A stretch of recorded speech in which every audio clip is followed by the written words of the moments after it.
pressed it. We are live. Brian, look at this. To the listener, to the watcher, I should say, nothing's different. Maybe actually the layout looks a little different. But to us, a whole new world here. We're on StreamYard for the first time in like 3-4 years. Welcome back to us, to StreamYard.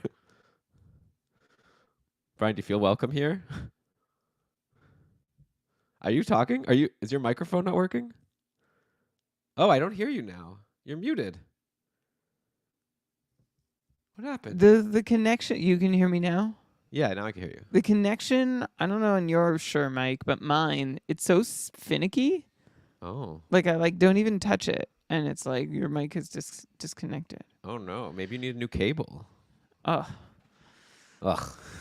classic Use Elon the- or Sons. Maybe you need to throw your computer into the ocean. Bro, Bro, did you just it bro just me? it just seems like a pretty likely culprit if the connection is finicky that you get a new cable. You can Are we use the company live? credit card. I guess we're live. Yeah, we're You weren't telling nobody that we're back on StreamYard. Man. I can't talk to you. Right before we went live, I was like, reminder to check the microphone. Like, oh, one time. I'm just trying to be helpful. I mean, there's a history. I know. There's a history. I mess up once. I hear about it for 3 years. You're a was only- details guy. I wasn't trying to rag on you. It's just a suggestion. Okay. Don't get a new cable. Just wait until we're in the middle of a recording and the microphone doesn't work anymore, and we'll deal with it. It'll be fun. Oh goodness. Oh. I don't know if It's it's a fun. standard. Is it a standard cable or is it like a specialized Shure cable? That would be annoying have if the it's like you have to same order it from one. Shure. Yeah, I know. I don't remember. It's standard. It's like a USB, like micro USB maybe. Okay. That shouldn't be too hard to find. I'll order you one. I don't Don't even need worry it. about I it, don't Brian. need I a got new it. cord. So what do you think Everything is is the fine. reason? I But don't- it's finicky. is yours not finicky? No, I've never had that. I wish my cord was somewhere else entirely. Okay. Hmm. We should Do you okay, want me so to get you a clip that you can clip your cord to like under to the table? what? You can get those things, you put it under the table and it's like sort of like whoop, and it like Under the the tape, table. and you like sort of Oh, you okay. flow it under the Well, table. Just the trouble is that there's nowhere out of the path of my arm and hand to get to my keyboard. Right. We should Um, get those. We were talking about Shams was giving us advice. We have to get Yeah. the ones that hang. Anyway, we should. This is more end of the show talk. We should start. Yeah. We don't have a timer on StreamYard, Elon. Oh, we have a live timer. So I like Oh, our yeah. our straight 20-minute. 20 minute shots. per session, and we just are gonna have to just. We might We're not even gonna be like stress done- people out, but we'll just do our best to like move briskly. We might even be done like 20 minutes earlier. Early. today. Yeah, potentially. I wonder. It's possible. This we're gonna have My to also keep track of which teams we've covered. At some point, we're gonna be like, which teams are left, and I'll be scrolling through and like we'll find any new players. Okay, well, just do like a strike through for every team you do. You know how to What's strike that? through? Command Shift X. Yeah. Command Shift X. Oh, but I already have that overwritten to. It opens up a new. I have session box. Can you do a strike through? What's a as we go? session box?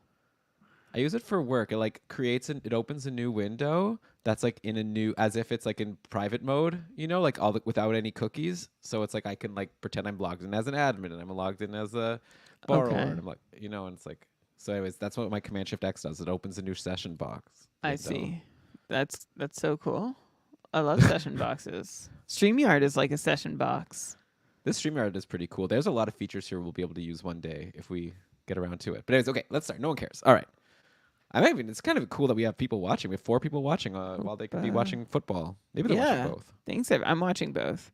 Maybe we're muted for people. Okay. Thanks for Andrew's on the train. Shout out to Via Rail. The Wi-Fi's like Wait. decent. It's on and off. It But it's not, cuts I don't think out. it's Via Rail's fault. It's like the network of Right. Like the highway. it does just like stop existing for stretches. I feel like Yeah. there's nothing they can do about it. Shams is watching both. One earbud football, one earbud hockey. Okay. Chris is, so yeah, let's do it. Yeah. Okay. All right. All right. Yeah!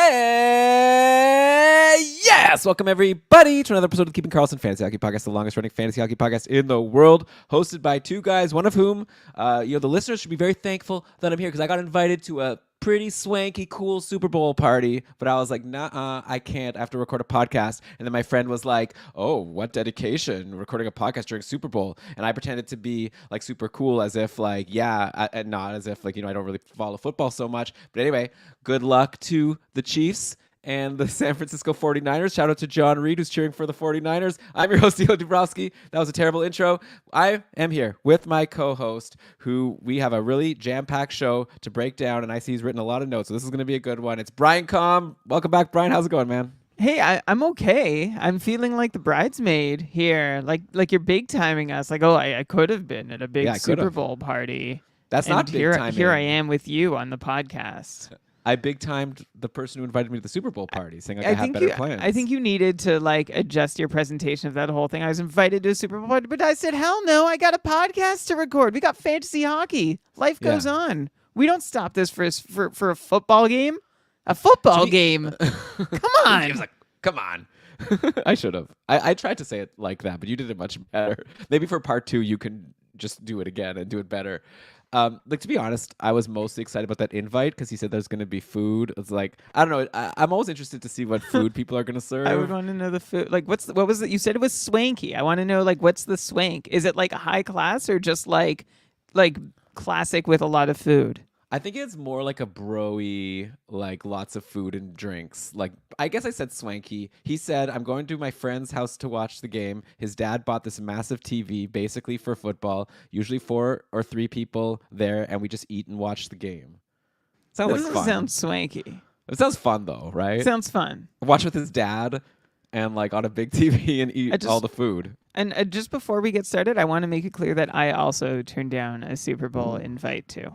Can you read what that invite sounded like? It was verbal, and I kind of invited myself. Why? But it was an invite nonetheless. Okay. All right. Well, anyways, we're not here to talk about Travis Kelce. We're here to talk about Adam Henrique, okay? And many others. So let's get into it. We're presented by DauberHockey.com. If you're still listening, then good for you. It's the best website to find everything you need about fantasy hockey. We use Frozen Tools to prep the show every week. And Brian, we're going to do our classic going through every team.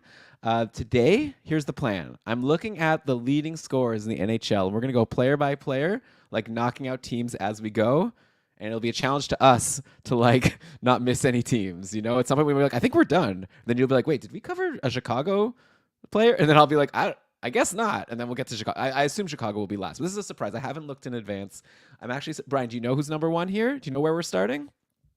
I do, because I prepared for the show. Look at you. Okay. Well, I prepared the players. I didn't look at the Art okay. Ross race. Well, yeah. So with 89 points, we're going to Tampa. Nikita Kucherov's team. He's crushing it. This would have been a good bet at the start of the season to bet on Kucherov to win the Art Ross. I mean, who knows if he'll hang on? McKinnon is surging. Matthew Tkachuk is surging too. I think he didn't make enough ground in the first couple months. I think he's not going to have a chance. But yeah, let's go to Tampa.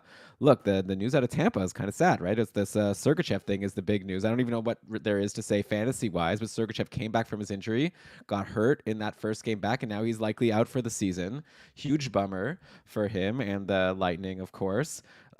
They talked about it on Short Shifts on Thursday. It was a great show. Darren Radish is getting some power play time now. So in your super deep leagues, you could look at a Darren Radish. Brian, I don't even know. Oh, actually, I could give you my classic. Who the heck is Darren Radish? He's got 5 points in his last 6 games. Maybe I shouldn't just be like, and I'm sorry, everyone, to start the show. I'm supposed to be like, okay, we're starting with the leading, Kucherov. But what is there to say about Kucherov, right? We're going to talk about Darren Radish here with our Tampa Bay time. Who is this guy? 5 points in his last 6 games. If someone needs defense, is he someone worth going after, or is this total fluke? Or is he like actually going to really benefit from this Sergachev injury? Darren Radish benefiting from the Sergachev injury? Like, probably not. I don't know. He's getting the power play time and the extra ice time, I guess. Well, he's not even getting that much more ice time, but he is getting the power play time now. Second power play. Yeah. So all you get is second power play time? I don't really see what the like. I mean, Sergachev with second power play time never really did a whole lot with it himself. So like Darren Rat, like it's better than no power play time. So maybe he goes from. I mean, he has 3 power play points through 53 games, and one of them came in Sergachev's first game out, and that's probably why you're asking me. Actually, all 3 of his power play points have come in the last 10 games, where he's seen sort of spot duties on the second unit. But yeah, I like so maybe instead of a 6 point power play pace, it's like a 9 power play point pace for Darren Radish. It's not gonna tilt the scales. Maybe I'm sorry to like be such a bummer at the outset here. Like I guess for like a streamer D for 1 game performance, then he's a little more appealing. But I assume there's still some other guys with peripherals that are more reliable that you might go for. Yeah, no, I'm with you. I mean, he has 5 points his last 6 games. I should have presented it more as if like 5 points his last 6 games, is he going to keep it up? Then Brian, you would have said no, unsustainable, blah blah blah. Yeah, I'm not too excited, but since we're starting in Tampa, he's a guy who's on a hot streak that I wanted to mention. We could do our typical like Nick Paul had a good game, so you never know if like Nick Paul's gonna.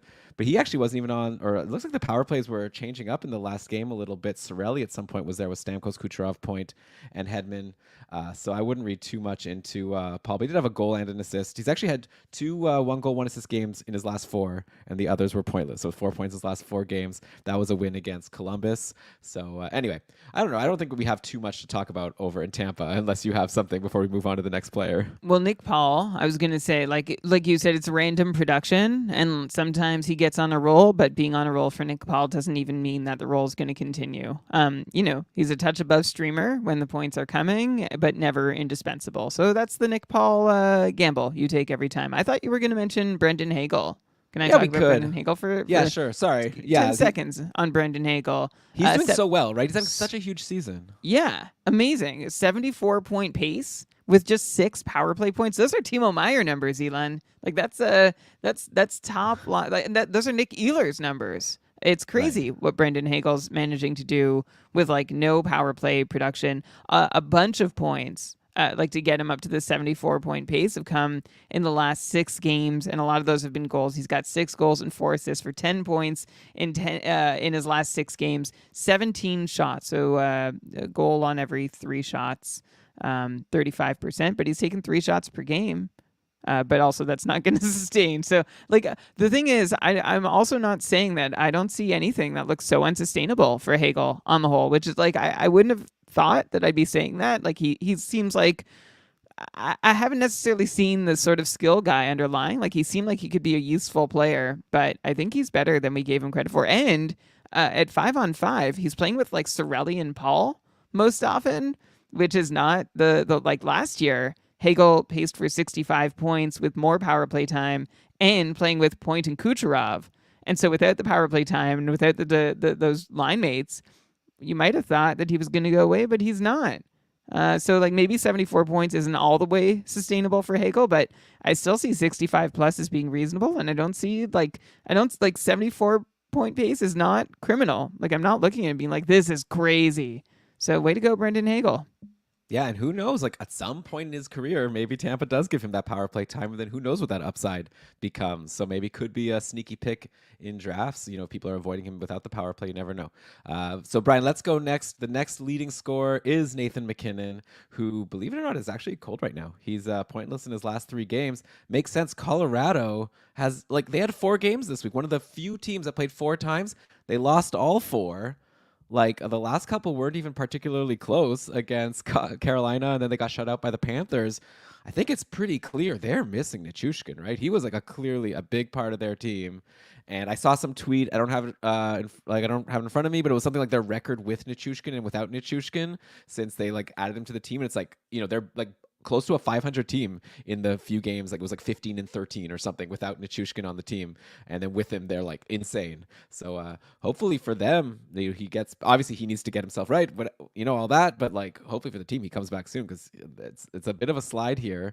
I wanted to take a look at what's going on with Arturi Lehkonen, right? Because we talked about him on a previous show, but he had just come back. We hadn't seen much. We said he'd probably work his way up the lineup. In this loss to the Panthers, I'm seeing that Lehkonen got a lot of time with McKinnon and Rantanen, and he was on the top power play. So things are trending good. He bumped Ross Colton. So you would think Arturi Lehkonen looks like he's in a good spot, but he's also super cold. Maybe that's an opportunity. Right now, he's getting dropped by the people who stashed him and were excited. Now we're seeing nothing. Like, I don't know, Brian. Do you think now would be a good time to grab him, even though he's cold, just because of this increased deployment? Though after getting shut out by Florida, maybe they're like, let's go back to Ross Colton. Let's go back to whoever on the Drouin on the top line. I think it's in Colorado's best interest to have Lehkonen going, and if that means continuing with this deployment, like I don't see them bumping him after one game, after him not having had it for a while. So I have Lehkonen. I held him in a very crowded IR situation. I was burning roster spots for a while, and I've held him through 1 goal and 2 assists for 3 points in his last 13 games, and that predates the injury. Like it's been a long time since Lehkonen's really been useful. So really this top power play came really just as he had burned his last chance, and now he gets a fresh one. I mean, Lehkonen did have a 65-point pace last season, so I'm going to wait. Now he gets another couple games to see if he can stick there on the top line and top power play and do something with that. Otherwise, I don't want to catch myself snoozing. And Elon, I'm actually going to quarrel with your narrative about the Avs need Nichushkin. Oh, okay. I don't think that's true. They're scoring. They're scoring almost 4 goals a game in the 11 that they've played since he's left, including a couple 7-goal games. The trouble is that they've given up the same amount, and I don't think Nichushkin was playing goalie before. Georgiev is continuing to struggle. He's given up 4 goals against in 5 of his last 8 outings. Anunin has done no better, despite my hope that maybe he could. And Colorado doesn't have the best defense in the league, but they're just outside the top 10. So their goalies should be doing better than 4 goals against per game. And Elon, I'll say that's the reason why Colorado is struggling, because they can't keep the puck out of their. They're scoring just as much as before, but they cannot keep the puck out of their own net. So if I may quarrel with your quarrel, I guess I'll just point out that Nichushkin is, I think, a good two-way player that does help also on the defensive side. I see he plays a decent amount of shorthanded minutes. So who knows, maybe he would have helped a little bit on that side as well. But you're right. I guess they are still scoring goals, not against Florida, unfortunately. Yeah, I checked out his defensive impact. I don't think it's significant. I don't think it's enough to be like Colorado being like, oh, Nichushkin, we miss you. Come back. I don't think, yes, it's he's a... that's a top 6 player missing from your lineup, but I don't know. I don't want to I feel like we might have been You might have been. I'm not gonna overstating his importance. Okay, so it's just I mean, hey, I was just going off of this tweet I saw, looking at the record they've had with him, without him. It's obviously a small sample size without him compared Blame to the with tweet. him. Yeah, sure. Of course, go ahead. Blaming the tweet. I know. I think I'm right. I'll bet you when Nichushkin comes back, they'll start doing better. That's my hunch. Yeah, they'll do better with Nichushkin than without, but I don't think. Okay, all right. But anyways, next up is the Boston Bruins, because Charlie Coyle. No, it's not Charlie Coyle. It's David Pastrnak. But come on, it's going to be Charlie Coyle soon with the streak he's been on, right? But yeah, David Pastrnak having another incredible season, 75 points in the 52 games. By the way, all these guys we've mentioned, 33, 32, and 33 goals for Kucherov, McKinnon, and Pastrnak. There's another guy we're going to get to in a while that has a lot more goals than these guys, but I guess clearly not enough assists. But yeah, so over on Boston, obviously there's not much to say about Pastrnak. And at this point, I don't know how much more there is to say about Coyle, who's now on a streak of 15 points in his last 11 games. He obviously went pointless in the last game because Washington and Charlie Lindgren shut out the Bruins.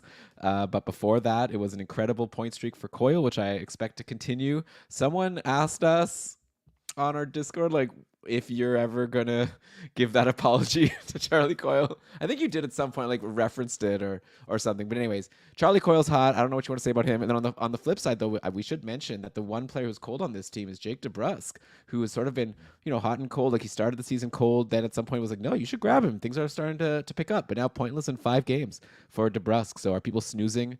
So basically, you suck at fantasy if Coyle's in your free agency at this point. Or maybe Brian will disagree with that, but I think you might also be snoozing if you're still holding DeBrusk in a shallowish league. Okay, I wouldn't say you suck at fantasy, but I'd say check your format and check who your worst player is. And yeah, if Coyle's out there, you should go get him. 5 straight games with just a single shot. But why would Charlie Coyle shoot when he can have Pastrnak and Marchand converting on opportunities? So long as his deployment holds with them, he's good. He's good. What can I say? And DeBrusk, I mean, all season long, right? We've said he's a "What have you done for me lately?" kind of guy? And the answer to that right now is almost nothing. So yes, Jake DeBrusk is not somebody you need to hold on to just in case that he turns up. Okay, so next up in the list, can you believe it? Took all the way to number 4, but he has missed some games. Connor McDavid is here, 71 points in 46 games. So remember, Kucherov had 89. We'll see if McDavid could catch up. But yeah, McDavid obviously didn't get any points, just like Pasternak in the last game, because the Oilers got shut out by the LA Kings. And believe it or not, David Riddick shut out the Edmonton Oilers. I feel like a lot of people would have been afraid to spot start Riddick there, and you would have potentially gotten a really nice shutout. But alas, I guess the news out of Edmonton lately, so I don't think we talked about yet that Corey Perry signed. Seems like a minor thing, though in the last couple games, he's been playing on the line with Draisaitl and Evander Kane. Evander Kane had that hat trick a couple games ago, and Perry got an assist. In the last game, obviously, there was a shutout, so no points for Perry. He did get a couple shots. I don't know, in your deeper league, maybe you're looking at a Corey Perry, but again, the Oilers just got shut out, so I wouldn't be surprised if they change up their lineup. So I would kind of take a look at GameDayTweets.com before you go and jump on someone because you're expecting the good deployment. Also at Edmonton, the person I wanted to talk about is like Calvin Pickard. Like obviously we say that Stuart Skinner is like one of the top goalies in fantasy, and I'm not saying that I think Pickard is gonna like steal his job or anything, but Brian, it just like gave me some good memories. Like seeing that Pickard's doing so well in his last 4 games. He's had 4 wins, 3 quality starts. He's a 912 save percentage on the season in his like only 9 games, but obviously a lot better than Jack Campbell was doing. It gave me good memories, but I think early on, like maybe our first or second season of keeping Karlsson, we were talking about the Colorado Avalanche. I remember Pickard came up at some point and was doing really well, and like I think I don't know. I just remember we talked a lot about Calvin Pickard and this promising career we thought he'd have, and it obviously didn't come true. But look, at 31 years old, he's proving that maybe he will get a shot. As I think he's going to stick as the backup the rest of this year. Maybe he gets a shot to be to challenge. I don't know, to be a starter, whatever. He's going to potentially have an NHL career, which I wouldn't have said at the start of this year. Yeah, Calvin Pickard is making something of himself. Like he's had a pretty terrible career up until this point. I'm not going to sugarcoat it. Coming into this season, Pickard, since the age of I guess, well, I shouldn't. He did start out promising, and I'm sort of ignoring those from this sample. I'm cherry picking a sample here. All right, after Pickard played 22 and 23-year-old seasons, he's played 36 games, had really nice numbers. Then he got lost in the wilderness over 6 years.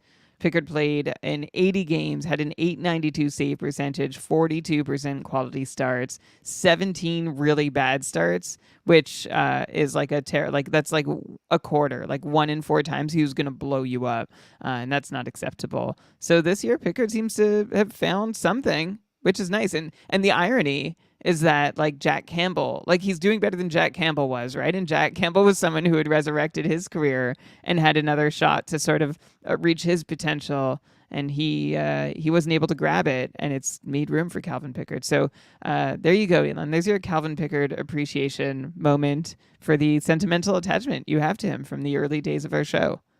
Yeah, there's a few players. It's him, Matthew Perreault. There's just a few names that, like, I remember Alexander Semin. Names that we used to talk about a lot that still bring me a little bit of joy. But yeah, I guess on the flip side, I don't know if we have to talk about it too much, but I thought Matthias Ekholm was going to have a better season than he's having. Like, he plays big minutes. Last year, he had like a 50-point pace in his games with the Oilers, but only 19 points in 47 games, like a 33-point pace, basically the same pace he's had back when he was on Nashville.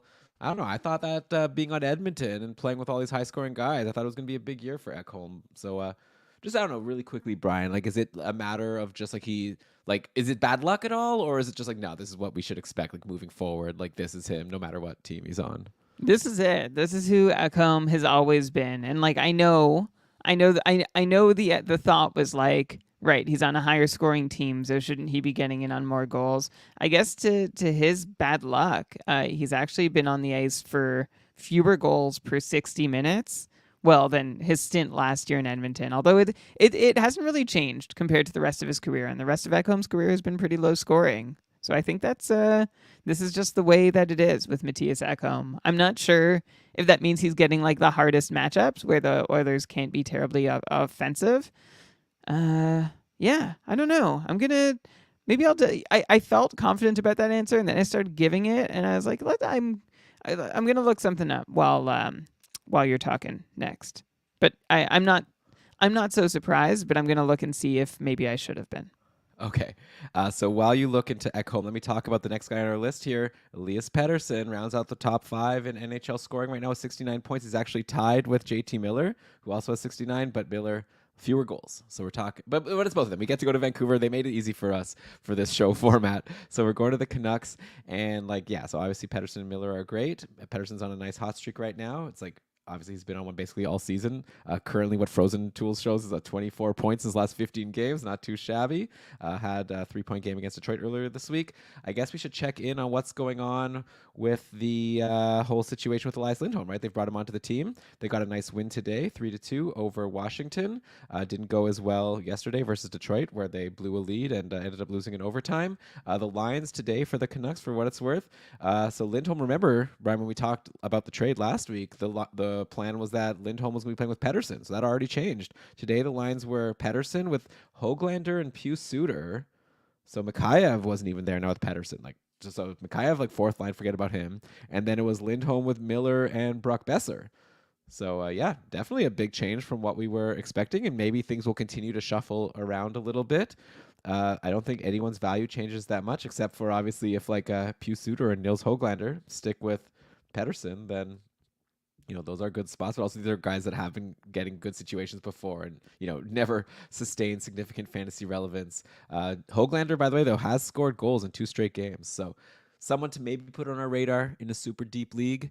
And, and I guess I should probably actually mention Lindholm himself, who's the person I used to spearhead this conversation. Lindholm is not doing too much. He scored 2 goals in that first game with the Canucks, and then 3 games since, no points. So maybe more interesting than talking about Nils Höglander is should people be a little bit worried? This is the thing. It seemed like such a sure thing. And I remember at the time I was like, this should be a sure thing. But I remember I thought Taylor Hall going to Chicago was a sure thing.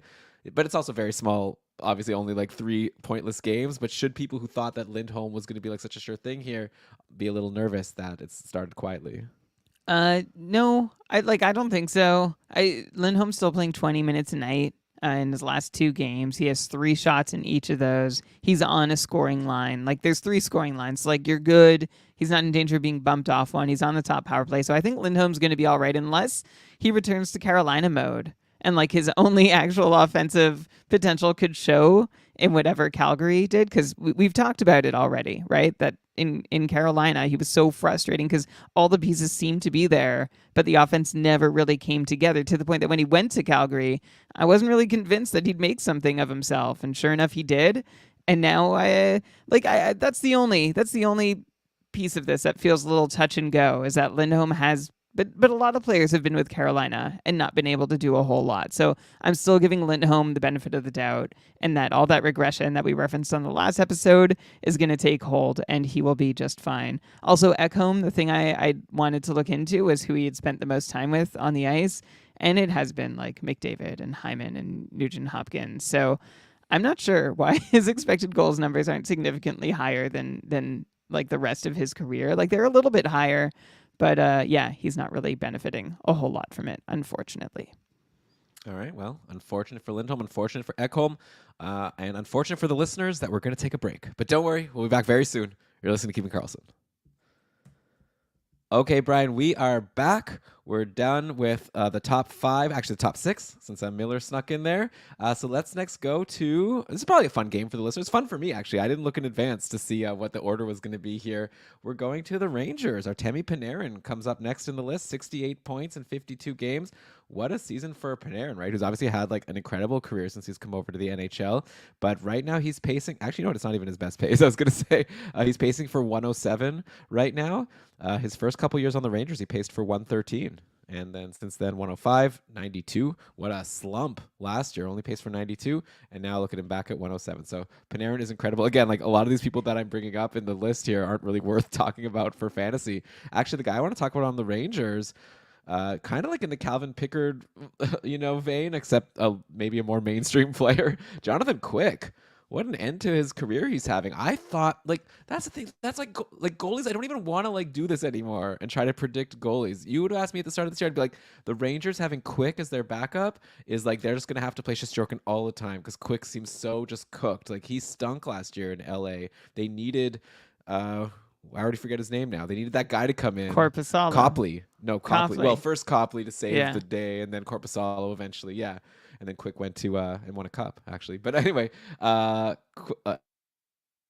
Quick has been incredible. Anyways, sorry to bury the lead here. He's up to now a 919 save percentage on the season after he got those Monday, Wednesday starts after the All-Star game. Obviously, like I'm not going to read into it and be like, oh, like Shesterkin is in trouble now. Like I think the Rangers are just going to like try to, I guess, but they might be resting Shesterkin a little bit, but also you think you want to get him going a little bit because he hasn't had the best season. But Brian, just in general, like, can we learn anything from this? Like, I know you've been one of the biggest people on the side of like Jonathan Quick isn't good, like hasn't been good for a while. How do we predict these things, or is it just like impossible? Don't even try. I think that's it. Like Jonathan Quick has not had a good okay. All right, I need to stop myself before I get too deep because his 21-22 season was decent. Was good. He did well. He played 46 games and played well in those. But the 3 seasons before that and the 1 season after it, which was last season, he was terrible. He was awful. Like that's 4 out of 5 seasons, and he's old. So it's like, okay, he's washed. Like it's been a long time since he's ever been as good as we believed he could be. And yeah, out of nowhere, Jonathan Quick having a fantastic year.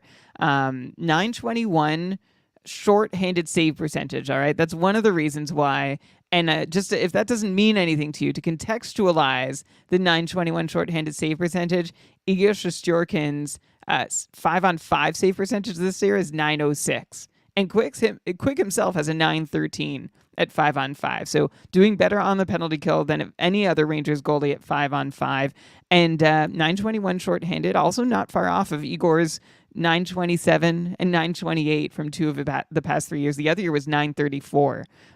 So that's helping Quick a lot and is not going to be something that's sustainable. But that's still not to take anything away from Quick. At 5-on-5, he has been really good. We haven't seen Jonathan Quick. Well, okay, we saw him in 21-22, but like that was an outlier at that point. You have to go back to like 2017-18 to find a Jonathan Quick that looks as good as this one in any kind of consistent way. So I don't know, Elon. I don't know what the lesson is here to learn. And for Igor Shesterkin, what's the lesson to learn there too, right? Like he's played below expected in statistical and layperson terms. Shesterkin has never had to struggle like this, right? Like remember when he came to the NHL and we talked about how like he does numbers everywhere always. He's never struggled, like shutout. And I wonder if that's part of the thing here. Like how does he get out of it? How does Shesterkin get out of a tailspin that he's never been in? It's probably a really interesting moment in his career and life. I trust him, and I don't trust Quick still, so nothing really changes ultimately for me. But in the meantime, I don't know why the Rangers, they don't need to rush Shesterkin back in, and I think that's the takeaway here is that Quick can keep starting at least every so often until Shesterkin can find his game or his head or both. Yeah, I wonder, is Jonathan Quick going to get a farewell tour like Marc-Andre Fleury seems to be getting lately? Like that last game in Pittsburgh, like it seemed like they like rolled out the red carpet for the guy. He even got the win. I'm sure the Penguins didn't like help him win. It's a really sweet video of like Crosby giving him like this like painting of. Anyway, I wonder if like when Jonathan Quick goes to LA, I don't seem to see anything like that happening. I don't know. I feel like Marc-Andre Fleury has received like 9 paintings by now, and all in Pittsburgh. It's like every game in Pittsburgh is presented as like another milestone, probably because he's hit one in the meantime, and his teammates just want to celebrate with him again. Yeah, everyone loves that guy. Do you know I once stayed at the same like hotel resort as him? I did not know that. That's pretty cool. Yeah, it was in Western Quebec. And there was one car in the parking lot with a Vegas Golden Knights sticker, and it was like the first year of the franchise. I was like, oh, that's interesting. And then sure enough, guess who shows up at the pool? I'm going to assume it's Marc-Andre Fleury. It was Marc-Andre Fleury. I didn't know you were going to wait for me to answer, but yeah. Okay. Cool story. Yeah. He's just like us. Okay, let's go to, Colorado comes next. Mikko Rantanen. He spent many more nights there than me, I'm sure, with many more people. Right. Okay, so yeah, we get to skip our first we had Vancouver on the double. So yeah, our next double here is Rantanen, obviously having a great season himself. Then next is Quinn Hughes. We already covered the Canucks. Guys, stop hogging all the top players. Vancouver, Colorado. Ease up. Let someone else. But okay, next up, we go to the Leafs. Who do you think it is? I'll bet you the listeners have a thought. Maybe not who they think. It's William Nylander comes up next with 65 points. We'll get to Matthews soon, who has 63. But Nylander is still ahead. I don't know if he will be for long. He was on a bit of a cold streak. Then he did have a 2-goal, 1-assist game against Dallas a couple games ago, but then against Ottawa. Oh, yeah, we're going to have to talk about this Ottawa. Anyway, okay, well, we'll talk about the... Okay, so anyway, the pointless for Nylander in this game against the Sens, this loss. But yeah, so we're talking about Toronto. Anyways, obviously I'm not too nervous about Nylander. I did want to bring up Austin Matthews, by the way, and how it seems like he's on pace to score 70 goals, which is really incredible. 42 goals so far in 49 games. It's going to be the first, if he could do it, it'll be the first time in a while. Brian, do you have a hit, like a hot take you want to throw at us? Like, is Matthews going to do it? Is he going to hit 70 goals this year? No. Sorry. Oh. Like, I mean, he could. He could. It's not out of the question. The reason I'm saying that is, like, if 5-on-5, Matthews is doing everything he always has.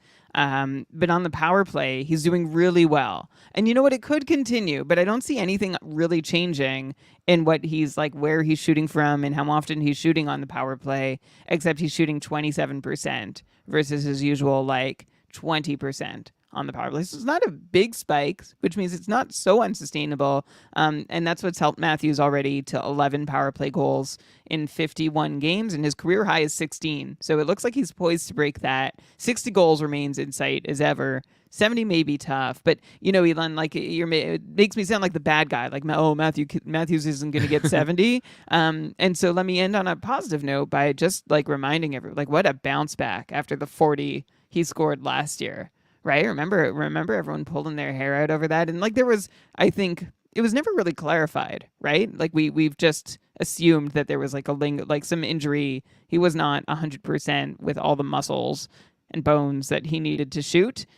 And now he is. And how wonderful it is to see him be back to full capacity. So 70's in sight. It's possible. He's going to need to keep going nuts on the power play or shift that shooting luck to 5-on-5 to get there though.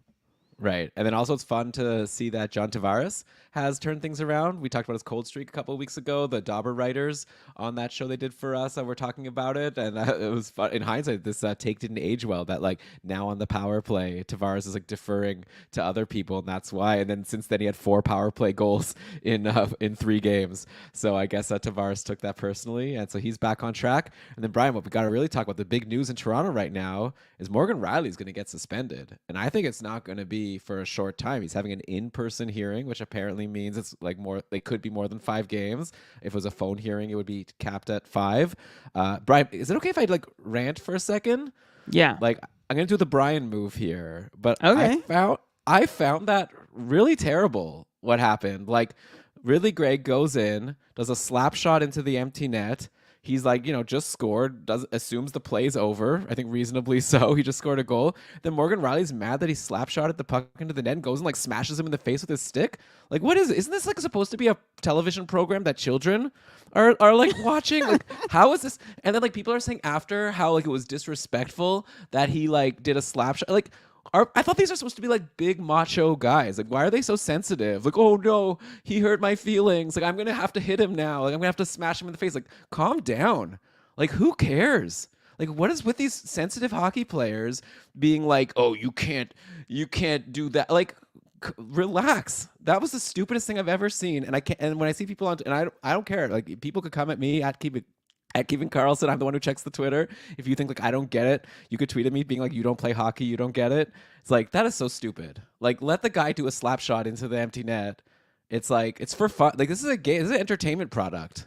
Like, it's not that. And if you feel insulted, like, you could also, sometimes it's okay to feel insulted and not do something violent. Like, you can just kind of like be like, oh, I'm insulted. Like, next game, I'm going to, try harder. I'm motivated by this disrespectful move. Like, give me a break. I hope he's suspended a long time. But anyway, fantasy wise, it's a big opportunity for some defenseman, right? Who's are you targeting? Who is it even? Is it Liljegren? Like, who do we look at now on Toronto? Because I think we're gonna get like 7, 8, 9. I don't know. I think there's gonna be a lot of games where someone else is getting top power play on Toronto, which is a pretty sweet spot. Yeah, it's a lucrative spot to produce from. But bravo, by the way. I don't know that you've ever gone on a rant like that. And you know what? I have to say, like, Elon, Ridley Gregg, he broke the code. He broke the unwritten rules, and that's just But reason even if one he of did, 604 reasons why he deserved what he got from Morgan. No, I'm joking. I'm not gonna. No, it was.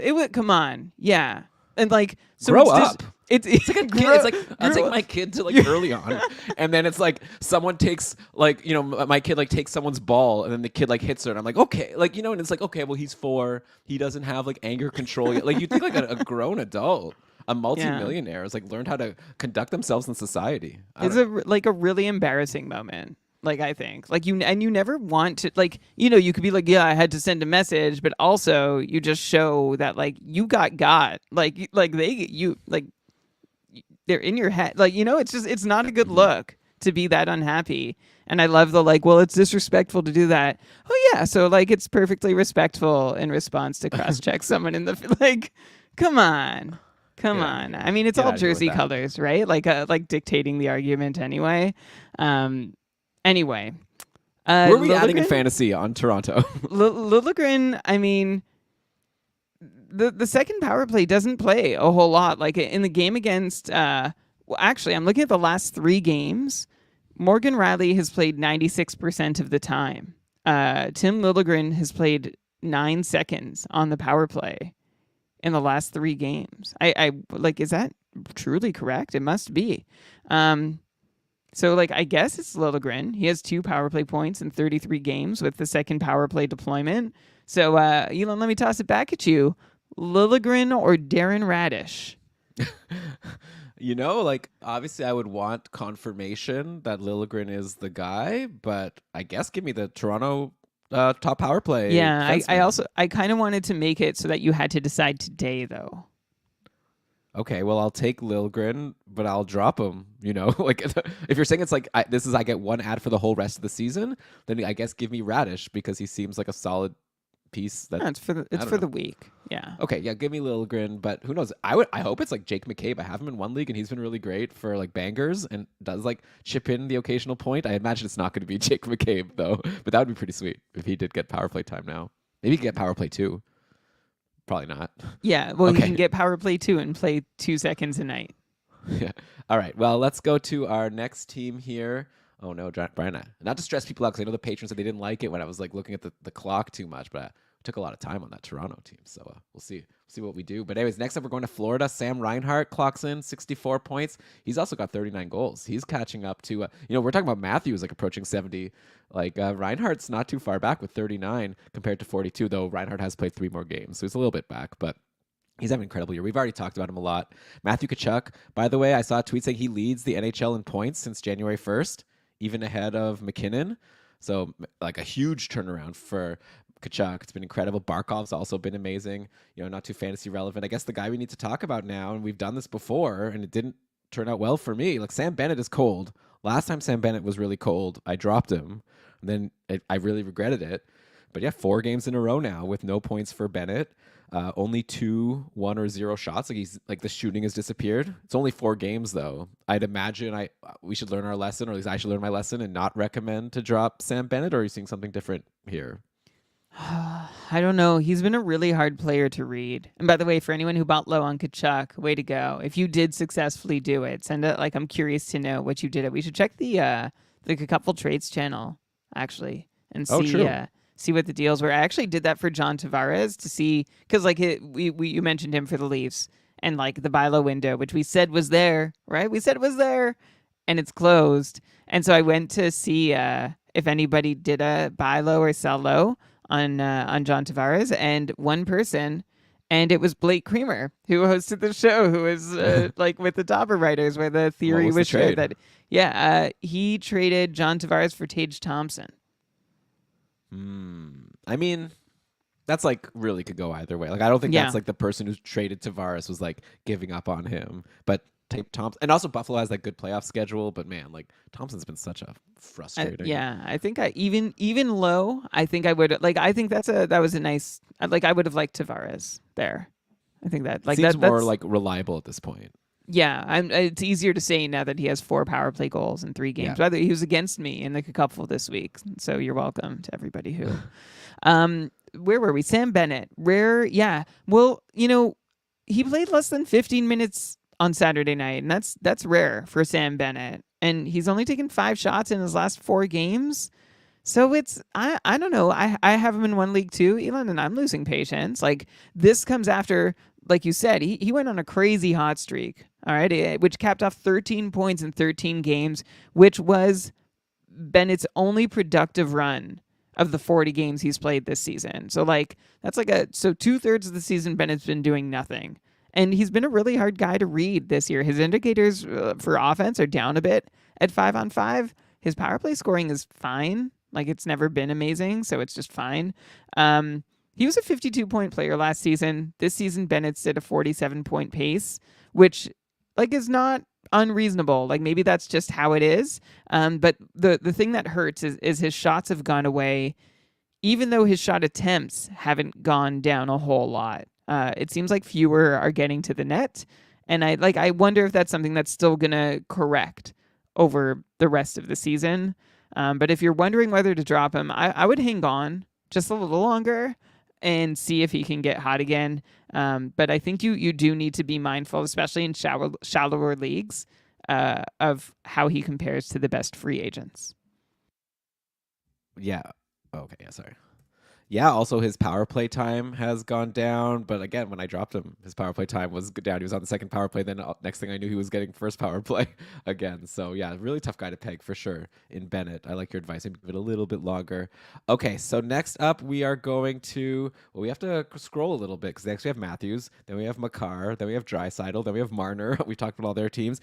Finally, we get to Rob Thomas on St. Louis. 57 points in 51 games. If we would have recorded this show yesterday, maybe it would have been someone else because St. Louis just destroyed Montreal today, 7-2. Thomas had himself 4 points, a goal and 3 assists. What a game for him. Jordan Kyrou, a couple goals. Thomas is turning into a superstar. I don't think anyone predicted, like we all thought he was good. I don't think anyone predicted that he was going to be like this early in the show before the second ad break of this episode. So way to go, Thomas, for yeah, he's potentially going to hit like 90 points this year if he keeps this up, especially if he gets to play Jake Allen, I guess, more often. But I wanted to talk about on St. Louis. So again, I prepped this before the game today. Like Jake Neighbors had a good game on Saturday, and another goal and assist for Jake Neighbors. So I feel like we mentioned recently how Neighbors was someone to once again, we hyped him up like a month or so ago. Then we're like, okay, forget about it. He's off the top line, off top power play. But I think at this point, Jake Neighbors is definitely becoming interesting to me again. And I would be taking a close look at him if he's in free agency. Braden Shen is on a hot streak. Like, yeah, a lot of guys to like, obviously, in St. Louis right now, including the goalies, right? Binnington and Hofer are both doing really well lately. It's like you'd think like Hofer's doing well. Watch out, Binnington, but Binnington's holding his own. Like he had another great game today, stopping 30 of 32 for the win over the Habs. So I don't know. I don't have much. Brian, I don't have anything to throw to you. Just okay. There you go. Oh, I'll also throw to you one news item. Falk and Perunovic are going to be out a while. So today, actually, I should mention. Actually, here's a big thing. Torrey Krug, who's back, getting top power play all the time. He had 5 assists today. He was like a nothing forever, and today he had 5 assists. So that's something that could potentially happen. Now we see. Remember that game that Letang had? Or Letang had like 6 assists. I don't know. These defensemen sometimes have these huge games. Yeah, they do, and it doesn't. I mean, it's not frequent, right? But Torrey Krug had himself a night. 5 assists, or an afternoon, excuse me, on Sunday. 5 assists for Krug, as you mentioned. 2 of them coming on the power play. Elon, that accounts for 20% of Krug's total offense this year came today. He put up a quarter in one day of what he had done in the 50 previous games. So way to go, Torrey Krug. I don't know if that's just like a product of facing Jake Allen, but way to go. Robert Thomas deserves some respect for the season he's having. Like it's pretty impressive to see him all the way up here, especially because, we were never sure that he could really carry an offense. And, in a season where, he's gone quiet sometimes, and so has Buchnevich, but I'd say Robert Thomas has emerged as like the St. Louis Blue you want, ahead of Kyrou and ahead of Buchnevich. And I'm not sure I would have thought that to be the case coming into the season. Jake Neighbors, not in that conversation yet. He has 2 goals on 5 shots on Saturday, had another goal on 1 shot. He went 1 for 1 shooting today against Montreal. So that's good for Jake Neighbors. Kapanen, by the way, in deeper leagues, assisting every so often lately on a bit of a run and gets a couple shots a night for what that's worth. He's benefiting, I guess, from playing with Jake Neighbors. And then you also mentioned Joel Hofer and Jordan Binnington, who've now had 4 full rotating starts, like like A B A B A B A B. And the Blues have won 7 of those 8 games, and with largely good goalie performances, which makes Hofer and Binnington good for rates leagues, I guess, but not so much for volume, because this rotating one on, one off is really working for the Blues and for both goalies. So I don't see why they'd break that pattern at this point. Yeah, I didn't even realize because it was a back-to-back this time. Yeah, well, it's something to watch. I guess it's only been like, yeah, okay, definitely something to watch. You're right, Brian. We'll see if it was like an all-star break thing because before that, Binnington was playing like 2, 3 in a row. So we'll have to see. I guess while Hofer's doing well, then why not maybe give Binnington a rest? Okay, so Brian, we're gonna go into our last break of part 1 here, and then we'll come back with. Leave it as a surprise to the listener. Maybe if you're just looking at the Art Ross race. See you in a sec. Okay, we are back. Brian, we just talked about Rob Thomas. Next up, we're going to Sebastian Aho, who has the same number of points, 57, but in 48 games. So actually, I think that Aho should go first. But this list I'm looking at is going by giving the tiebreaker to goals. Wait, Rob Thomas also has fewer goals than Aho. What do they do? Frozen Tools. I'm taking back my promotion of them. I don't know how they ordered this list. Do you know? Why would they put Thomas over Aho? I'm so curious now. Maybe they went by most games played. That'd be a weird choice. Anyway, Sebastian Aho, he's having an incredible season, 57 points in 48 games. Like I said, that's a pace of 97, and I feel like he's a guy who we've had conversations about before, being like maybe he's just point per game. And then you said recently, Brian, that maybe now this year is the year he's finally going to break past that. A lot of it to do with also Svechnikov really heating up, and it's nice to see that Svechnikov, who was injured for a little bit, he's had a rough year with injuries. When he's back, he's incredible. But yeah, Andrei Svechnikov back in the lineup. In the last game, and he had no points. I guess it was like only one person had a point because Carolina won 1-0 in overtime. But yeah, 2 shots for Svechnikov. The lines for Carolina were Svech back with Aho and Teravainen. So that bumped Michael Bunting, who had been on the top line for a little bit. Anyway, what should we talk about in terms of fantasy here on Carolina? Like Svechnikov is back. That's great. There's a lot of players who I'm curious to get a temperature check on you that I hope you won't be annoyed. Like Teuvo Teravainen, like went really hot. So I have to ask, though now he's off the top power play since Svechnikov is back. He's been bumped. Maybe I would have thought that Bunting would get bumped, but no, it was Teravainen. But Teravainen came off that 4-assist game versus Colorado. Obviously no points in that game versus New Jersey. Are you like same old with Teravainen, like not like just fringe guy? Or if he's at free agency now at this point, is it like, come on, you have to add him. Look at the run he's been on lately. Where in the lineup is Teravainen playing, Elon? Top line with Svechnikov and Aho. And what's his power play deployment? Last game, it was on the second power play, though when I say second power play, it is worth pointing out it was with like Martin Necas, but it was like hardly any minutes. So anyway, yeah, second power play. So if he's on, so Teravainen was on the top power play for 6 games and he had 3 power play points, and that's great, right? Like that's a power play point every other game. That's amazing. Even with pedestrian 5-on-5 numbers, that's generally going to help you out, especially when you're playing with great guys at 5-on-5, and that's what would have made Teravainen really interesting to me. But he was off the top power play in the last game, and you know what I say. If Teuvo's not on the top power play... So if you have Teuvo on your team right now, you're snoozing, according to Brian. Get him off your team. I mean, like, I'll give him a game or two for him to stay off the top power play and disappoint me. Like he is... It's pretty good playing with Aho and Svechnikov. Yeah, but it's never been enough. Okay. Yeah. He can go on a little run. He can also be really disappointing and inconsequential. All right. So Brian is saying, put your finger on the button. It's close. Don't hold on too long. Don't make the mistake that so many do and hold on to Teravainen too long. You know what's going to happen to you. Also, I wanted to get a quick temperature check on Michael Bunting, who was like a hot commodity at the start of the year. Started hot. Then he went super cold. But I should mention he's on the top power play lately. He scored a goal in that last game versus Colorado. Nothing against New Jersey. Like, is he anything to you now, or is he just like a riff-raff, like even worse than Teravainen? I'd say he's in the same class as Teravainen. I mean, he has good decent shots lately. 9 shots in his last 3 games for Bunting. He took Teravainen's spot on the top power play, but I would describe him, yeah, very similarly to Teravainen, which is like makes a good stream, but can also do absolutely nothing with it. Opportunity seems to kind of be there maybe sometimes, but delivering doesn't come often. So that's yeah, I would rather Tavo than Bunting. Right. Well, I'll take the guy who's on the top power play, and that was Bunting. So I'll see if there's any more news and line rushes at the next practice, and I'll just take whichever one of them, yeah, has that extra man advantage deployment. Yeah. But then the weird thing is a guy who's not on the top line or on the top power play, but is maybe probably better than both of them is Martin Necas, who doesn't need anything. And he's got like 5 points in his last 4 games after the hat trick versus Colorado. But you go back, like since he's come back from injury, you look at the game log, it's a goal almost every game, a ton of shots.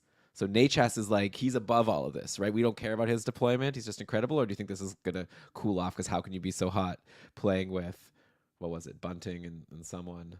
Bunting, Necas, and Jack Drury. And then I said that second power play.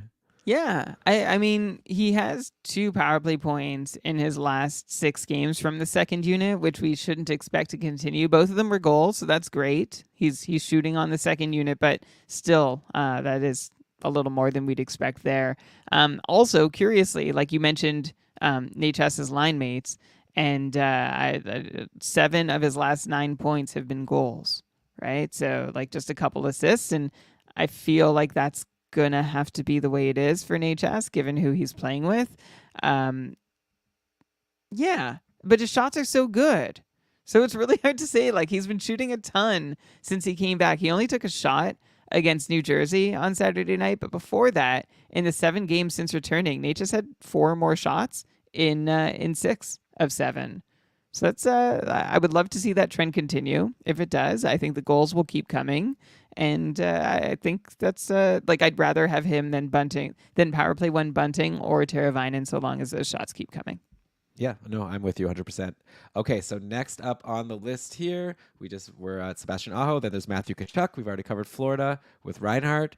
Next up, we've got Jesper Bratt, who is on the Devils, and the Devils just had Jack Hughes come back, who couldn't score. None of the Devils could score in that last game against Carolina. Actually, going back to Carolina, Kochikov got the shutout. That's something I should have mentioned, right? And Ranta's hurt now, so more of a reason. Not that Ranta was a threat to Kochikov before. Like, Kochikov has been, like, he had that bad game where they talked about on short shifts, right? He like got pulled because he had a bad first period. Then Ranta came in and got injured. Then Kochikov came back and got the win. Not too bad. And now this amazing game against New Jersey.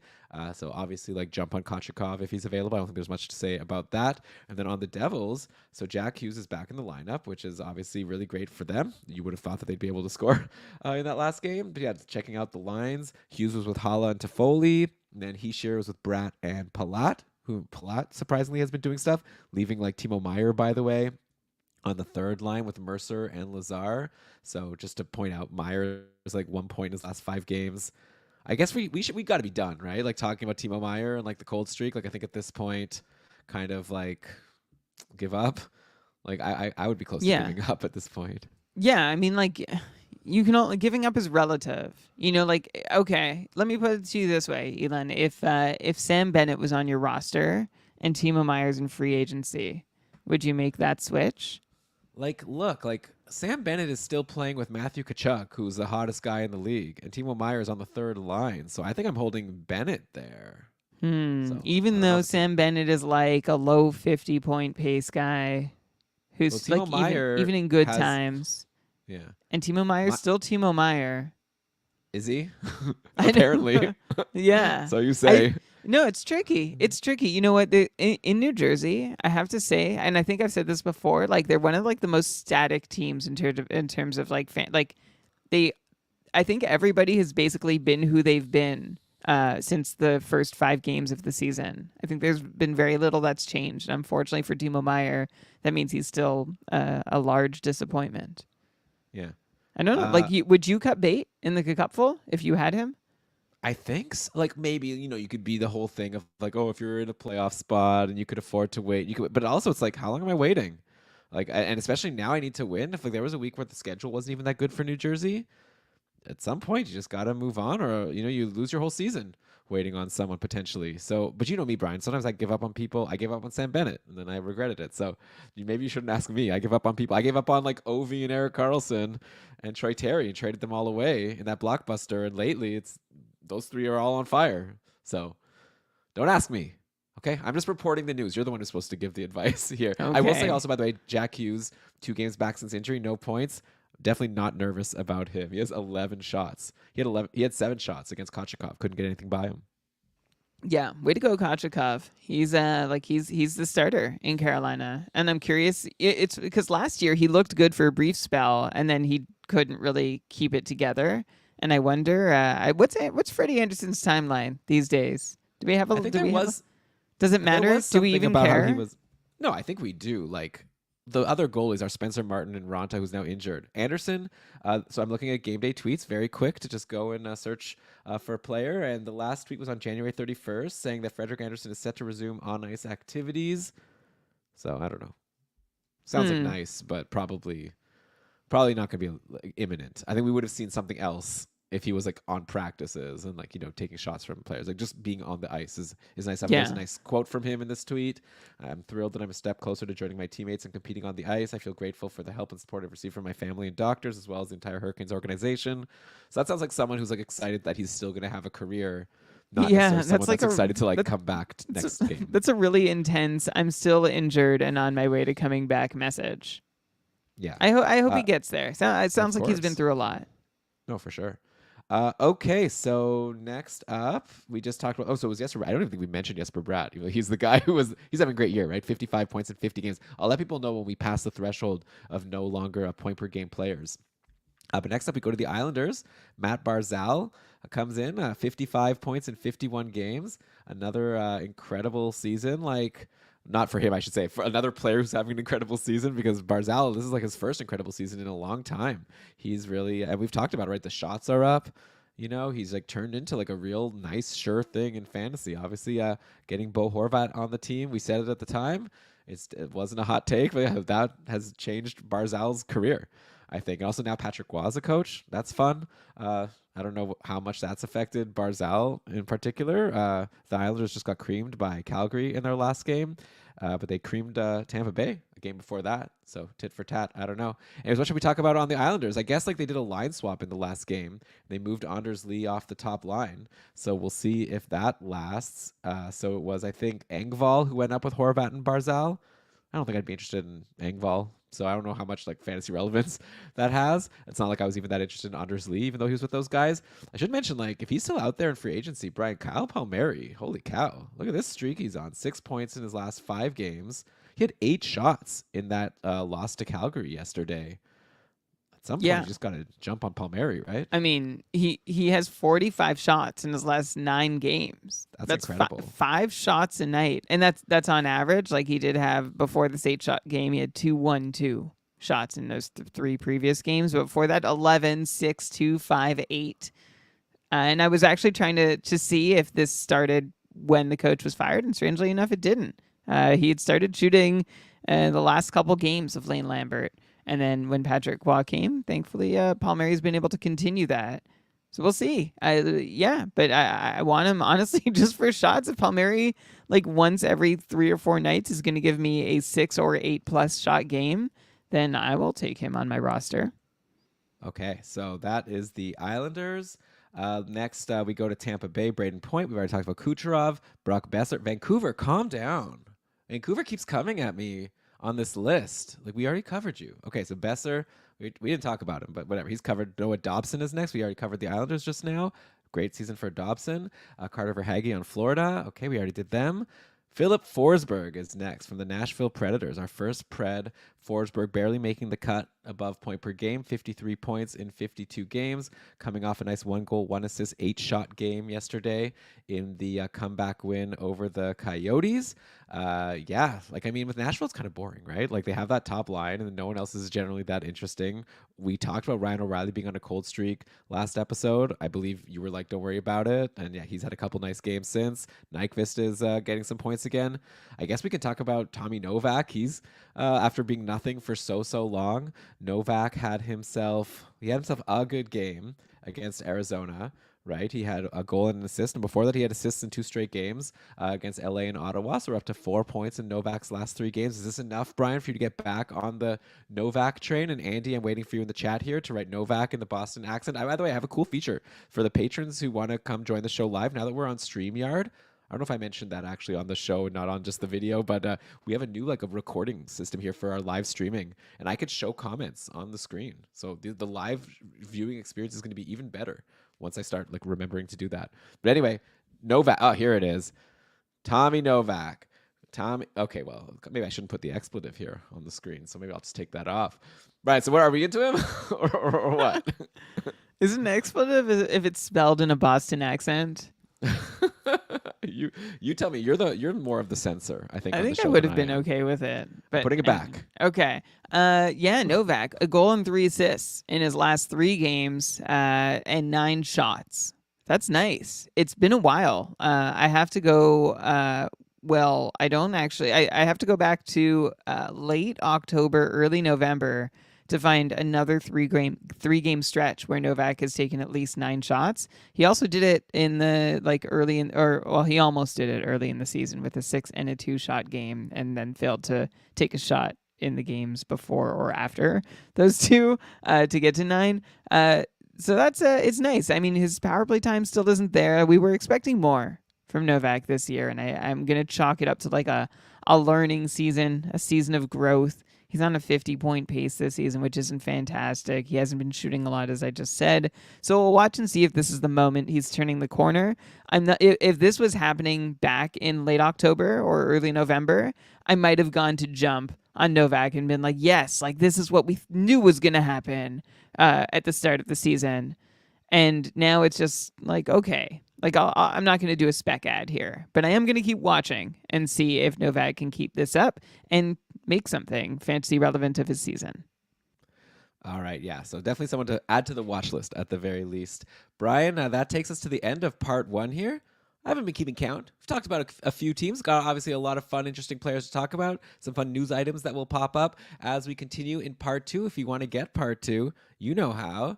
You just look at the next episode on the podcast feed, okay? So hopefully you're subscribed. It's already there waiting for you. We've had a lot of great content over this past week. Jeremy crushed it again for Matchup Maximizer yesterday.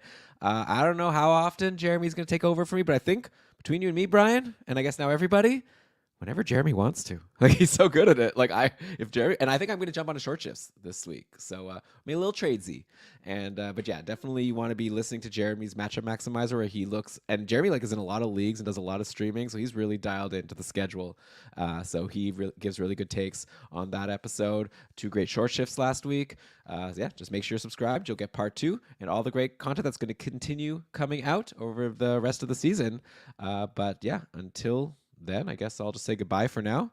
See you in a minute for part 2, where we'll get to the Dallas Stars finally. A lot of people drafted this guy expecting that we would have been in Dallas in part 1. Probably very disappointed, but we'll discuss it. See you soon. All right, sir. I guess over to you.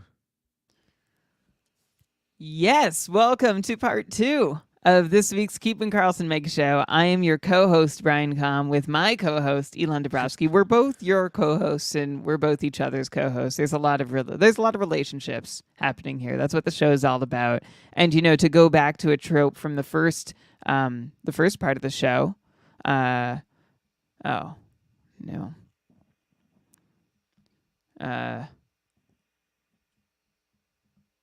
I had a plan, and then You said there's a lot of relationships going on. Maybe go from there. Yeah. And to go back to a trope, I don't know. You could go from there. Oh. And we appreciate you still tuning in after Elon, presented your choices, being Travis Kelce or Adam Henrique. Was that Yeah. the choice you offered people? And on this really episode, well. yeah, you can Patrick Mahomes or Boone Jenner. That's Okay. take your pick. Although, you already know what happened. That game's over. That's true. Yeah. Well, you have the option to go and watch it again. But you chose, instead of watching the Super Bowl a second time, you decided to listen to our show. So we appreciate that. We appreciate that. Maybe someone's listening to this for the second time. That's Let amazing. us know if you're listening to this right now for the second time. That would be cool. Let us know if it's not the year 2004 and you're listening to this. I would definitely want to know that. That'll be really cool. What? Someone's like, someone checking the backlog. Someone learns about the show in a couple years, goes and binges some Keegan Okay, but Karlsson. you said if it's not the year 2004. Oh, sorry, I meant 2024. Okay. Okay, yeah, sorry. There was I see. something I was missing there. I see where the confusion may have come from. 2004, the year that one of my favorite albums, Ones and Zeros by Immaculate Machine, came out 20 years ago. I'm really enjoying this version of Elon that we're getting tonight. Are you you're tired? You're relaxed? No, You're don't know. happy? I thought I was doing well.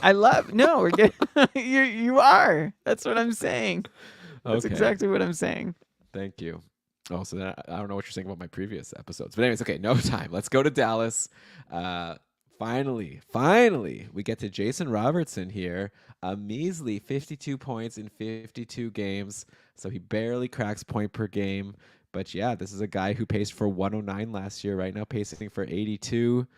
And I don't know if this is good news or bad news. Dallas for a while had a Wyatt Johnston on the top line. In the last game versus Montreal, they went back to just the classic Hintz, Pavelski, and Robertson.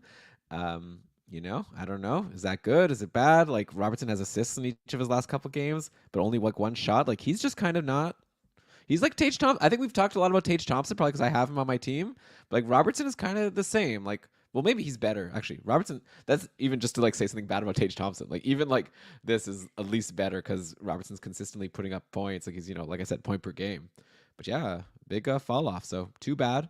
We'll see also if these. But I should mention if you have Wyatt Johnston, he's good. He's going to be incredible. And this year, who knows if he gets back on the top line? But obviously, a lot less interesting off line 1 and back on line 3 with Ben. Yeah. Speaking of Jamie Benn, woof. I don't know. Like, was he not good for long enough for us to really? Do you feel like we've done justice to the fact that Jamie Benn has done not like very little this year, or is it just like a really good start? Yeah. And then but I'm not sure, and you can tell me because I haven't caught all every episode on the feed, but I'm not sure we've really pointed out. Maybe it's just because like it feels so normal for Ben to be like irrelevant. Again, 47-point pace. He barely shoots. His power play deployment is no longer there. To be fair, his 5-on-5 luck, it was up last year. It's gone back and like further back like than it should have. Like the pendulum has swung too far to bad variance for Ben at 5-on-5, but that's not even the full story here. That's just a small slice of Jamie Benn sadly not being able to stay relevant this year. That's a bummer. And I guess another guy on watch is Joe Pavelski, right? He's on a 69-point pace, which is good. At 5-on-5, okay, to me he looks okay looking at what I usually look at, and just seeing like his line hasn't been as effective as usual. Except I went to Hockey Viz, and their model really disagrees and shows Joe Pavelski in a bit of a nosedive right now at age 39, which makes sense. And I don't love him playing with Jamie Benn and Sam Steele. So, I'm not saying pull the plug on Joe Pavelski at all. I still think he's going to have a fantasy relevant back half of the season. But I think we're finally. I mean, he's 39 years old. Remember the first year he got to Dallas, and we thought like this is the end of Joe Pavelski. Like he's no longer in San Jose. Like he's gonna just like sort of ride off gracefully, be the grizzled vet, and not a giant on ice contributor. But he's been amazing. So all due credit to Joe Pavelski, who finally seems to be tailing off. I mean, yeah, but also I wouldn't be surprised if he. I wouldn't drop him. And if he was dropped, I would definitely jump on him. I think he was also off that top line, right? He was the one bumped for Wyatt Johnston. So maybe now Pavelski can heat back up. It would help. I'll bet you if Robertson was doing better, Pavelski would also be doing better. I don't know who's to blame here. Maybe it's the fact that Pavelski's falling off a little bit. Maybe that's why Robertson isn't doing as well. Food for thought. But okay, Brian, so next up on the list here, we haven't talked about the Penguins yet. Sidney Crosby also beats point per game, 52 points in 49 games, having a great season. I guess, 87-point pace right now. So apropos. But yeah, Crosby is definitely another guy like Pavelski, but even to a much higher level. Like obviously kind of coming to the end of an incredible career, but obviously still like an amazing fantasy asset. And I'm surprised actually that he's not higher because he's been pretty money all season. I guess it's just so you're not to the level of like 5-point games and whatever. But he's hot right now. 11 points in his last 10 games. Erik Karlsson, I mentioned before, is doing really well lately. Even like Karlsson's been surviving this like weird power play situation where Pittsburgh's been like sometimes putting him on the second unit, like away from Crosby. But Karlsson, 14 points in his last 14 games, mostly assists. But whatever, take your points how you can get them. Way to go, EK65. Way to go. Thanks for continuing to justify the show. It's always rough when Karlsson's not doing well, and then like people who know me in the podcast, like, do you have to change the name now? Like, I'm never going to change it, but it's nice to not have to answer those questions. Yeah, I agree. He would have to do something like inappropriate, I guess, for us to change it. But that'll never happen. He's like great. if he retired, like yeah, exactly. Something really. And he I don't seems even like want to speak it. He seems like a good guy. I just did you read the Athletic had an article about his hometown that someone actually helpfully shared on our Discord before I'd even seen it come across the Athletic. Yeah. I'm gonna be the town that made Erik Karlsson. Is it bad? Like I saw the link, like I saw the title, and I was like, eh. If it was about Karlsson more, I'd be like, I was like about a town. I don't want to read an article about a town. Maybe I should have. Is it good? It was okay. It was probably like it probably wouldn't have delivered for you. Okay, I need a lot of bang for my buck here, for my attention. Okay, so that was Crosby. Then we go to Hedman. We've already covered Tampa, but yeah, a great bounce back for Hedman, as we've discussed. Barkov is next. Gensel after him. Mark Stone. Oh no, Mark Stone has an icon beside. Is Mark Stone injured right now? I didn't even realize. But according to Frozen Tools, he has a little Band-Aid beside him. I don't think that's just like indicating that he's a Band-Aid boy. I don't know. Brian, do you know the latest on Mark Stone? I didn't even know that he was injured. No, I would just go to Game Day Tweets is what would be my next move. Let's see if Shams retweeted something. Mark Stone, Rogenberg, and Zach Whitecloud will not practice today due to illness. Oh, illness. Don't worry about it, everybody. I'll take some Benadryl. Yeah. Some Sudafed. Sorry for stressing you all out. So yeah. By the way, on Vegas, like all these guys we talked about before, that like I think the conclusion was they'll probably slow down, like haven't slowed down. So do we need to update Brian, like Roy? Or no, apparently it's Waugh, like Patrick Waugh. That's what Victor told me. That makes sense. Okay, so Nick Waugh, Ivan Barbashev, still super hot. Stevenson is doing great. Are all these guys like at this point, like you just expect it to continue, or are we still? I don't know, Brian. Like any change to you for Juan Barbashev? Like it's ride it out, right? Hold through, and don't expect it to sustain the whole season. That's the takeaway. Still, okay. Yeah. But like yeah, I don't grab think them if they're there. Yeah, for sure. Aiden Hill, by the way, he's like for real. Like he has a 937 save percentage on the year, and like he came back from this injury. He has now like his 4 last games have all been 1 or 2 goals against. He's so good. Like this guy seemed like he's a person we've gotten wrong for sure. Like I remember we talked about him on the podcast when he was on other teams, being like this guy he's a dud. And now he's like one of the top goalies in the NHL. So another reason why I feel like, why do we even try? He's had an amazing season. Like last year, Aiden Hill, he won the cup, right? So it's hard to bad talk him, but it was like he was okay. Like most NHL goalies would have been able to step in and do exactly what he did. And this year, that is not the case.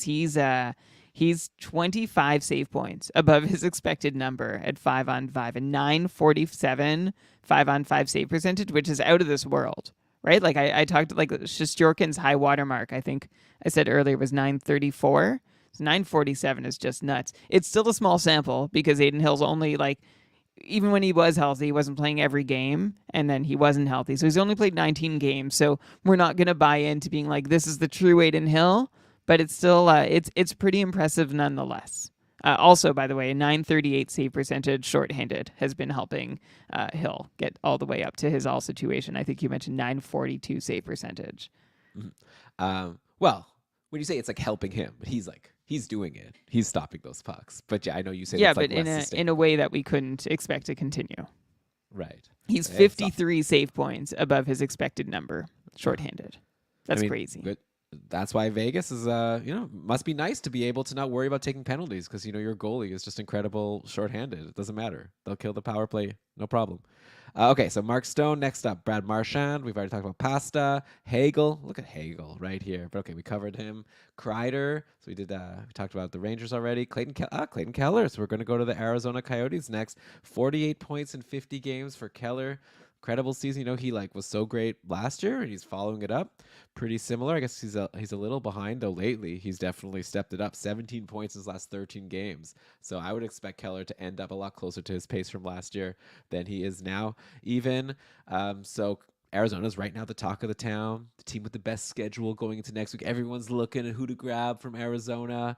If you can get Nick Schmaltz, you got to get Nick Schmaltz. He's the obvious guy that's not rostered a lot on Yahoo, but he's, top line, top PP with Clayton Keller.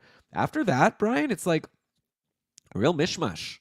It's a total mishmash. I think there are 11 guys that you could add, or sorry, not 11, because we already said Clayton Keller and Nick Schmaltz. And then, so yeah, I think, okay, I'm going to leave out Liam O'Brien. He's the only one that I would absolutely, no doubt, not add. Unless your league is a categories league that counts hits. Okay. It's really good for hits. Okay, you're right. Have you seen his player picture? I don't know much about him. He looks like a tough guy. He's been in the league for since 14, 15. He's 29 years old. He looks like a nice guy. Looks like a nice, tough guy. What does that mean? He looks like a nice guy. It's a very genuine, sincere smile.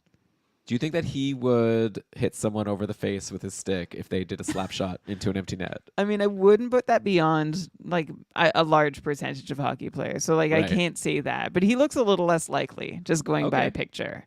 That's nice. It would probably hurt a lot more if it came from him, though. So in a hits league, get Liam O'Brien, and then everyone else is fair game. I'm just gonna name them: Jack McBain playing with Keller and Schmaltz, but doesn't do anything except maybe assist on something that they do.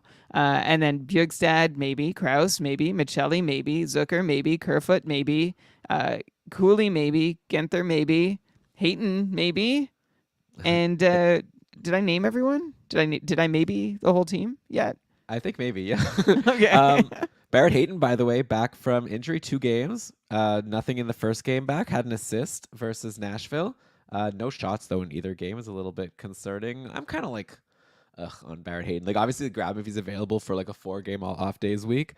But I need to see something. I drafted him this year. Obviously, it was a big disappointment. A lot of it was just wasn't scoring on all of his shots. But obviously now, these people get eased in. We talked about Lehkonen before. Maybe it just will take some time, and Hayton will work his way back up. I know, but we'll see. He's played 13 minutes a night in the last couple games, 0 power play time, and none of that matches what he was doing before Hayton was injured. Hayton was playing 18 to 20 minutes a night and on the top power play prior to getting injured. So he was gone a long time. He was out for 3 months. So it takes time. Yeah, it takes time. He's 23 years old. I'm sure they want to be cautious and make sure everything's cool.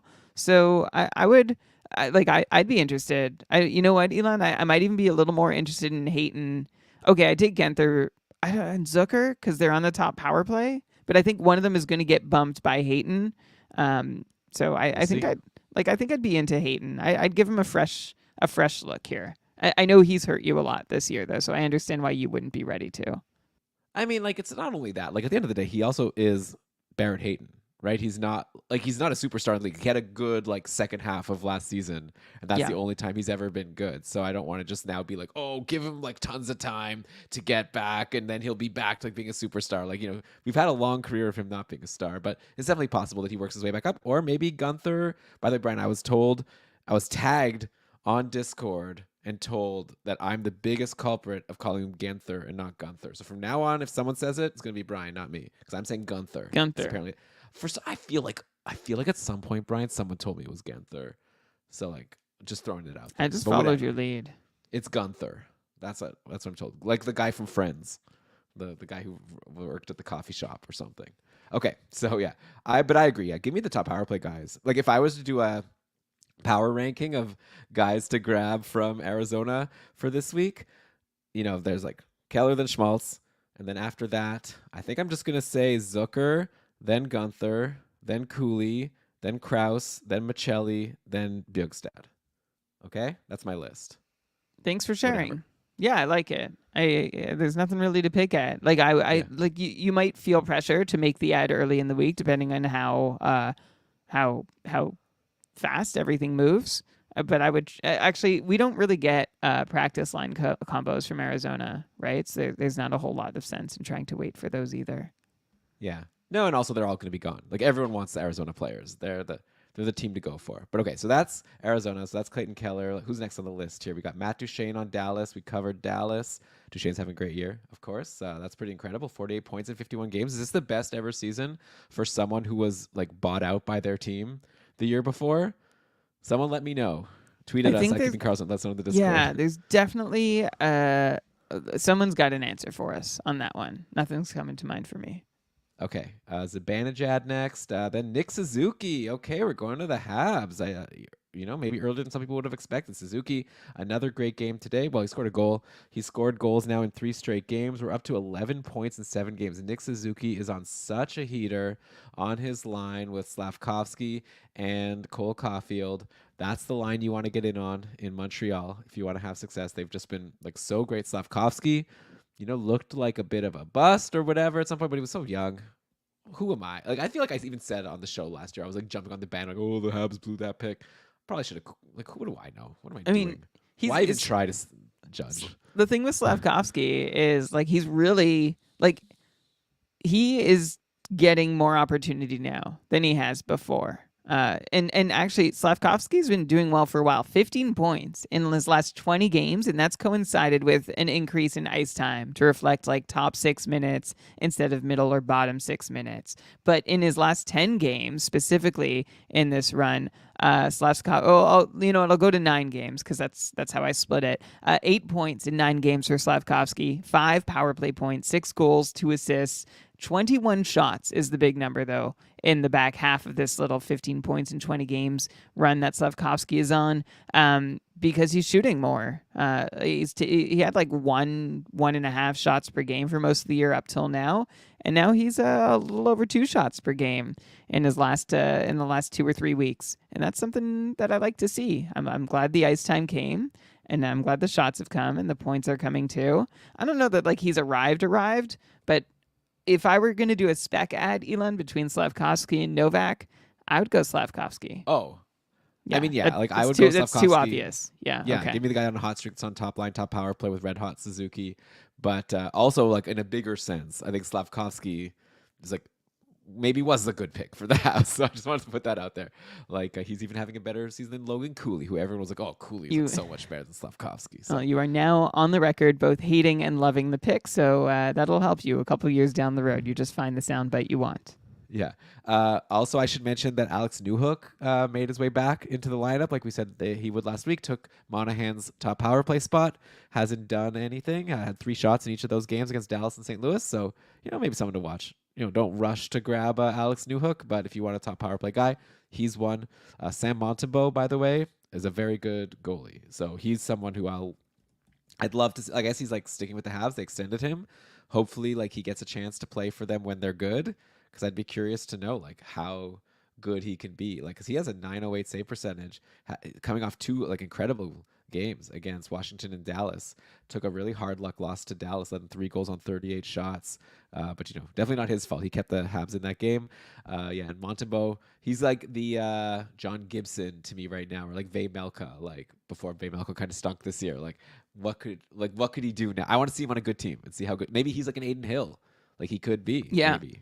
Well, goalies don't improve, and Montembeault is like he's done enough that I'm. And what about and Aiden Hill also? Well, Aiden Hill, I need to see more. Like it's like a less than 20 game sample of improvement. Okay. And I mean, even average goaltending would be an improvement for Aiden Hill, but not enough for me to be like, yeah, goalies can really exceed expectations after they set them early in their career. But Montembeault has been. Yeah, like I think he and Aiden Hill, like I'll include Aiden Hill, challenging the notion that goalies don't improve. This season, Montembeault, it's funny, he has a 908 save percentage, and that's really, like, given the protection he's gotten, that's a really nice number for him. Also, 75% quality starts, which is one of the best in the like it like 60% quality starts is good. 75% is top of the line. So Montembeau has been elite in being reliable when he starts. He has 928 save percentage at 5-on-5. And the reason I'm a little more on like wondering if Montembeau has improved, his last 65 games now have been largely good over 2 seasons. Last season, Montembeau was kind of still inconsistent though, and this season he's fixed that piece. And I don't know, Elon. Like the only thing that would tell me he's not improving is like maybe he was never really bad. If I want to try and really attach myself to the goalies don't improve theory, and we judged him too quickly. But I'd also like to see what would happen if Montembeau played more often. If he'd be able to keep this up, or if this is just an every other game kind of thing for him. But I was pretty mean to him. I remember Dominique Ducharme when he was coaching the Habs. Like he had like a relationship with Montembeau from junior, and it felt like that was the only reason Montembeau was in the NHL. And look at him now. So way to go. He's 4 games over 500 on this Montreal team, and also 4 shootout and overtime losses. So that's a really amazing record on such a bad team, and Montembeau has earned every single win. So way to go, Sam Montembeau. Can I throw it out there, Brian? Just like for the like, obviously, like you do you, but like I really hate that theory of goalies don't improve. Like to me, that's if you just hate like, it, disprove it. okay, well there you go, Montembeau. Like Aiden Okay, Hill. well, I feel like every it's- season there's goal. I think it's like goalies are unpredictable. I don't. I feel it's like I feel the opposite. I feel like goalies improve and then they are terrible when you think they're finally good, and I think they go all over the place. Like I don't know. okay, so But like anyway. I would say to qualify for improving, you have to like definitively change the trajectory of your career. Okay. Anyway, Does that just work? throwing Like out it that has I to be don't like it. sustainable. Like it has to be over a big enough sample of being good after a big enough sample of being bad. It also just feels to me like so like putting everyone in a box here. Like some goalies have got to improve. Like what are they even training? Why do they hire? Well, we just did. I could try more. Okay, let me think about it. I'll think of Okay. goalies who were once not good that then became good. I think I feel like I don't know. What was the point of them like hiring coaches and like goalie coaches and like helping work with the goalies? Is that I all mean- like for nothing? I Like, mean, there's no I was point? thinking, like, seeing what game was I watching? I can't remember, but like, I like thinking of all goalies. Like, goalies have been playing the position right by the time they turn pro for I assume like 15 years, right? Like they dedicated their lives to this, and then they show up in the NHL and it's like, oh, what's going on? Like one night I'm good, one night I'm bad, and I can't figure out how to be good. I think it was Martin Jones I was thinking about because like he's someone like it would, like he's had some nice little runs, and you'd think like how frustrating would it be to be so good at your job like one day and then so terrible the next, and like have that like happen year after year after year, and like Yeah. and you've been training, like you haven't just been working this job, you trained for this job for like a decade before you even got it. Crazy. I mean, the Goaltending's NHL's a crazy hard. job. Yeah. I heard an interview recently with Kat Silverman. It was on the Fantasy Hockey Life podcast, and she was talking about how like in the AHL, like the defense is very different, and so it's like it's sometimes hard to adjust. You know, like sometimes like it's harder. You know, you would think like you're in an easier league, the AHL, so you should do better. But actually, some goalies struggle in the AHL because their defense is so sporadic, and you can't like trust. Like in the NHL, you can kind of trust that your defense is going to play a good system, and things won't just blow up in front of you. So, it's probably tricky also switching leagues like and having like quality of players like you're on your team and on the opposing team being different. But anyway, Brian, let's take a break, and when we get back we'll continue working down our list. I have no idea if we're doing well for time, but we'll see how this goes. But we'll be back in a sec. You're listening to Keeping Karlsson. Let's do 2 times 15. Okay. Oh, all right. So when does the next one end? What's 37 plus 15? That's hard math there. 32 plus 15. 40, Oh, 52. 52. So 52 is where we're stopping. 52. Okay. Yeah. Welcome back to Keeping Karlsson. So, Brian, we did Suzuki. Next is on the list of leading scorers in the league is Hintz. We've done Dallas, Stamkos, Hyman, Horvat, Dylan Larkin. Okay, we're going to Detroit.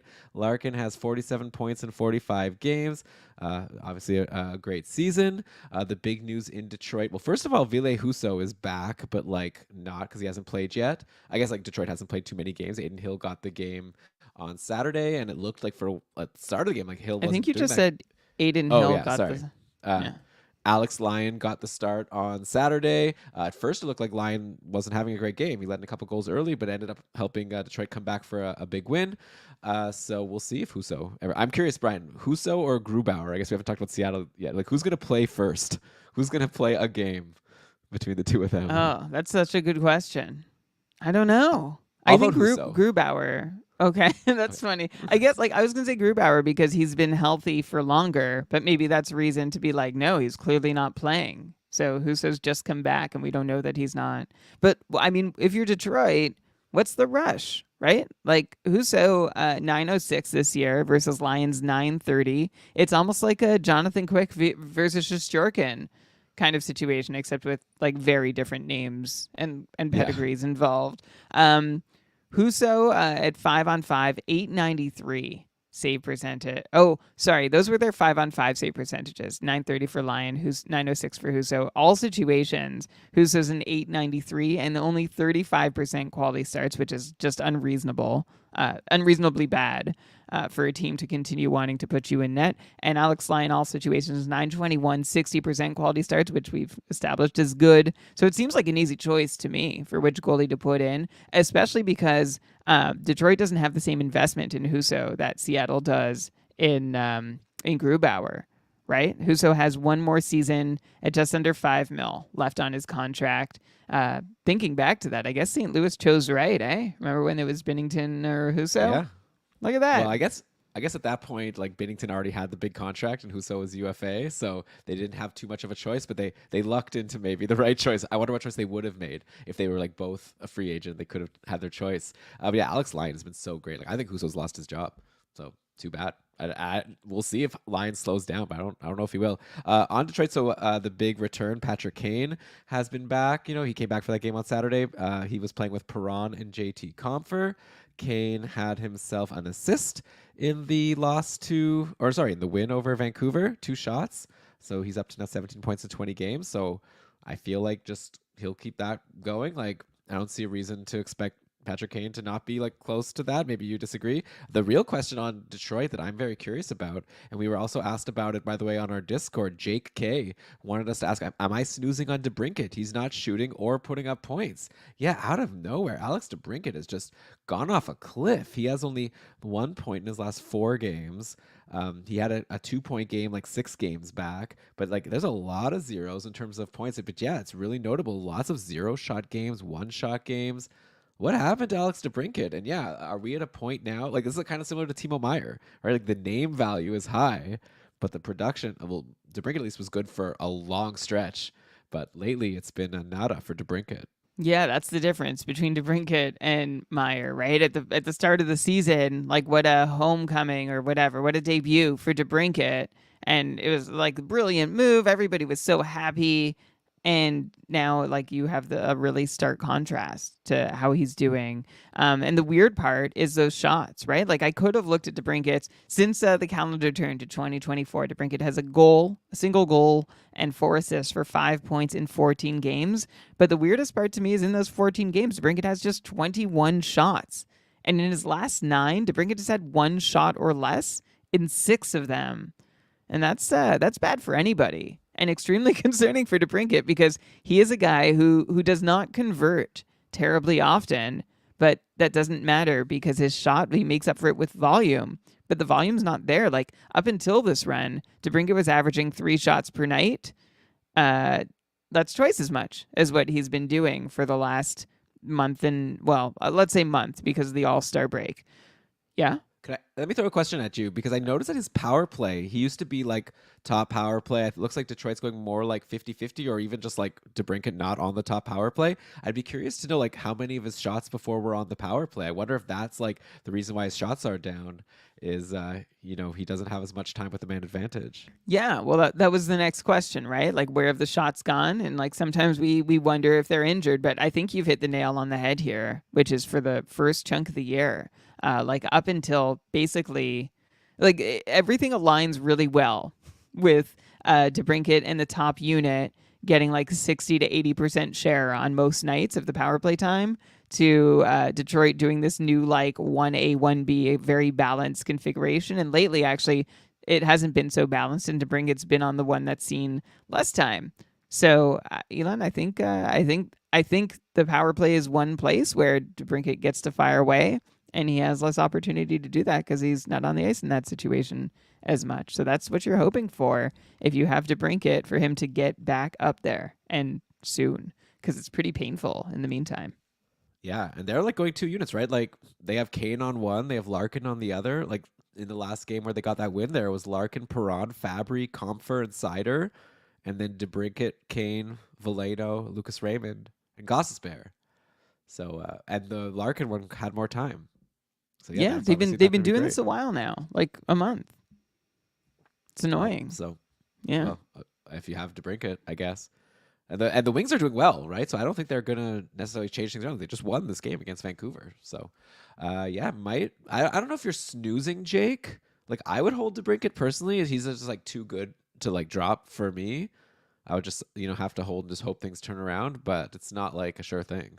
It's just kind of like a disappointing. Try to trade him maybe to someone who Yeah. thinks they're buying low. You could do that and just get the Yeah. stress out of your life. Yeah, you could try and do that. I think that's what I would look into it. I wouldn't rule out that like he can get back on a majority power play, but Sure. at the same time, since the Wings have been trying this configuration, their power play they've gone 11 for 40. That's a fantastic power play Right. conversion rate. So this system seems to be working. So I don't anticipate they're in a rush to fix it unless they just want like their star player to get to be their star player, actually. All right, so after Larkin on the list, we get to Kirill Kaprizov, who has 47 points in 44 games. He's further down on the list because he missed some time. Still, people were hoping for a better season for him, though lately Kaprizov is making up for lost time, right? He's been great. 13 points in his last 9 games, had a goal and an assist in the last game on Friday versus Pittsburgh in the 3-2 win. So way to go, Kirill. In that game, by the way, just on the last short shifts, they talked about how Ryan Hartman, I think, or no, who was it on the top? Rossi, Hartman. Everyone's taking turns on that top line, but in the last game it was Boldy, Eriksson, and Kaprizov. So rude of Minnesota to put the 3 stars on the top, making all the other lines like very uninteresting. I guess poor Matt Zuccarello was left off the top line, and now he's pointless in his last 2 games. So he's probably like, "Oh, let me back in. Hello." So yeah, and obviously his managers are hoping that he'll get back in. I don't know if it's going to happen. We'll have to see if Minnesota keeps changing things around. One thing I just want to say though, by the way, Brian, why am I still getting questions on our Discord and on Twitter asking like if I should drop this person or if I should drop this person to add Brock Faber? Like, what does Brock Faber need to do to be rostered in all leagues? Like, we already said you have to add him everywhere. He's got 11 points in his last 9 games. He gets blocks. Like he does it all. Like just figure it out and add Brock Faber. He should be rostered everywhere. Like I know there's like shallow leagues out there, and sometimes people call me out when I'm like, "Oh, you're not in a serious league." If this guy, but like, I just can't imagine unless like there's a league where like there's no difference between forwards and defensemen. Like there's not separate spots for them. Like if there's a league where you need a certain number of defenseman spots, like you gotta get Faber. He's incredible.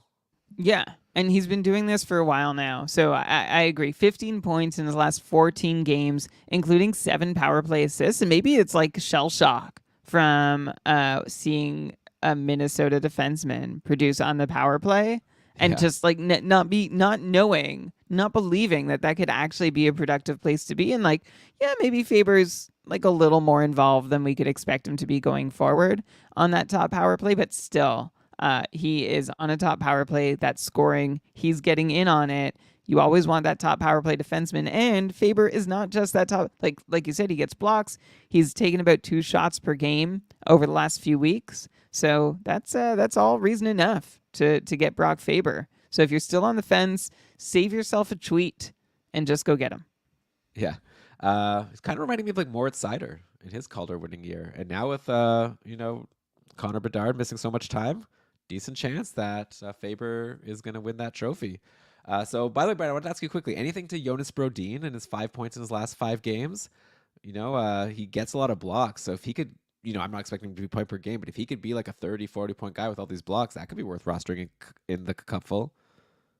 Yeah, this is like he's had several stretches of being rosterable in the cupful. It seems to me. I mean, look at his pace. The points have been coming more than they were last year. He's almost like Elon. He's kind of like a Matthias Ekholm, Jonas Brodin.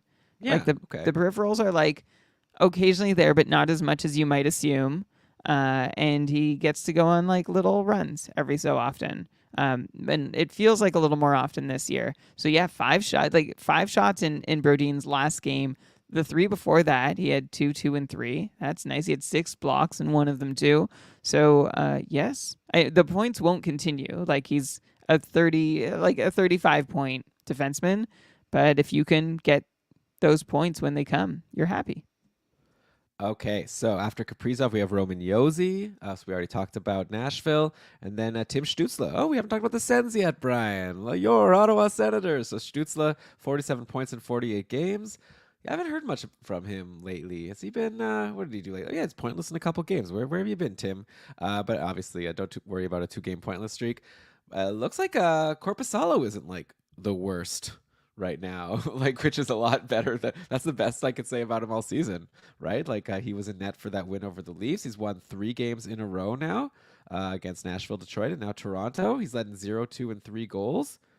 If he's in free agency, I think get him. Why not? He might blow you up for sure, but he's like the volume guy, and Ottawa's maybe starting to get going a little bit with they got Shane Pinto in the lineup now, so you can't stop him. Corpusalo's won 5 of his last 8 and only lost in regulation once in his last 8. So that's pretty good for Corpusalo. We haven't seen a run from him like this year. 912 save percentage over that span. Like you said, a couple blow ups, but more often than not, a respectable night. And yes, Corpusalo was a free agent in a lot of leagues not that long ago when everybody got tired of the the 800 save percentages that he was putting up and the no wins that came along with that. And I passed, and I'm wondering if maybe I shouldn't have. I wouldn't mind having a volume starter who isn't terrible, which appears to be what Corpusalo is today. But let's keep checking in on a week by week basis to see just how long he can keep this up for.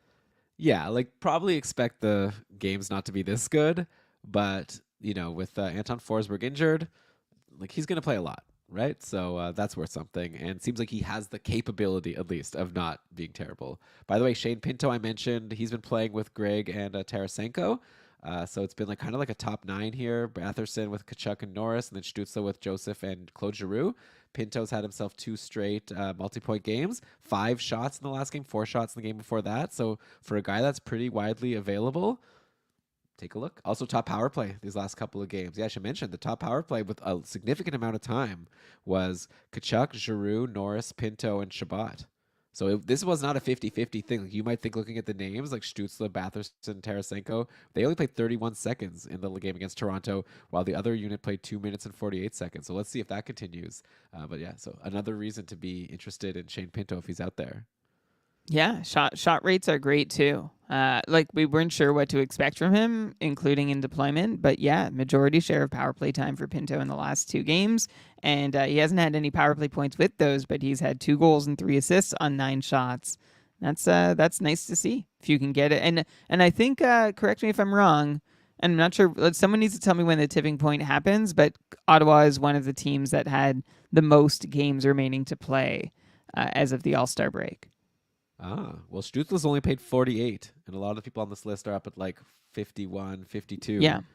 So there you go. So next up on the list here, Vincent Trocheck. We've talked Rangers, Konechny. Oh, okay. Travis Konechny, great season, 46 points in 53 games. He's tailed off a little bit from point per game for a while, though now he's hot again. 4 points in his last 3 games, had an assist in the win over Seattle yesterday. So what should we talk about on Philly here? I guess Couturier was cold but he scored yesterday, so whatever. I don't think there's too much to talk about with Couturier cold.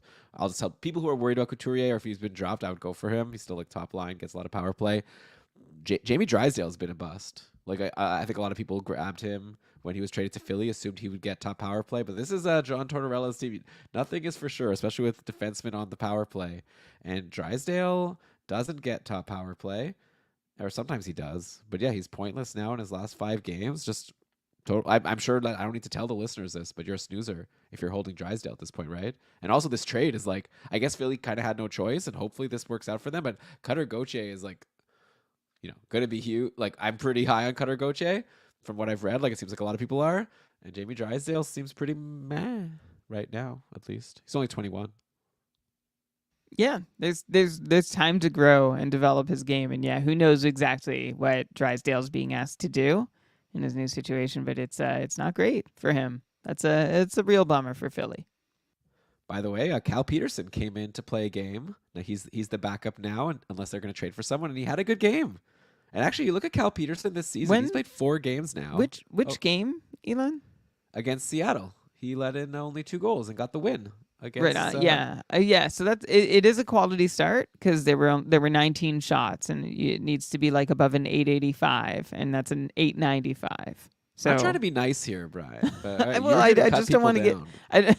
I'm not here to cut anyone down. I just, hey, I was just gonna be like, good for Cal Peterson. Good for back Cal. in the league, got to win. I mean, it's better than what Ersson's done his last 3 starts, giving up 4, 3, and 4 goals against.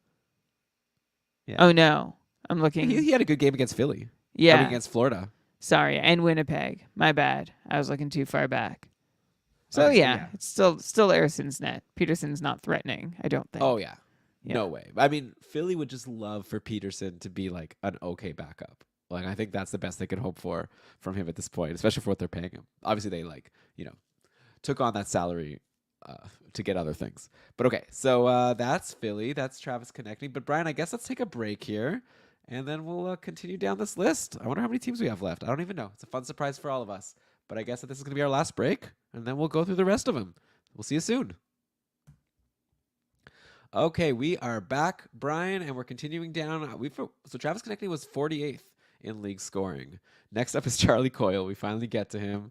Wow, 45 points in 52 games for Coyle. Okay, then it's Jack Hughes. That's crazy when you put it that way.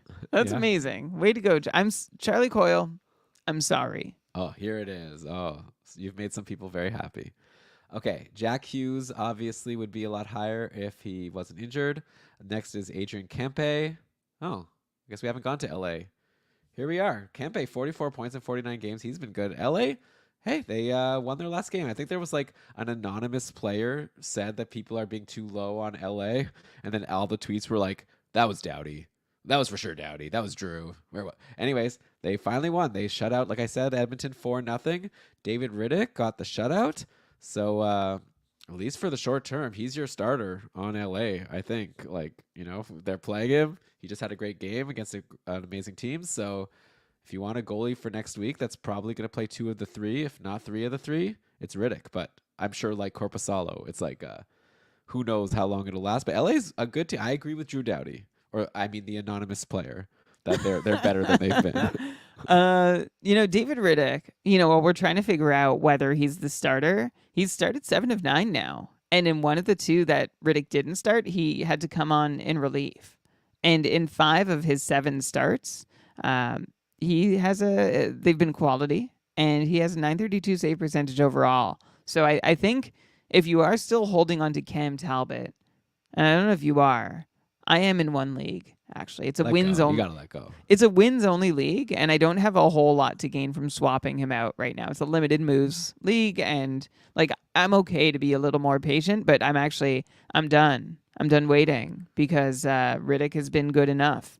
So swap for Riddick, or who are you gonna swap for? Well, that's it. Like it's a limited moves league, and I have one too many goalies because I had Kochekov injured. So I think I've had Werenski stashed in IR for a long time. So I think it might be time to just bring Werenski out.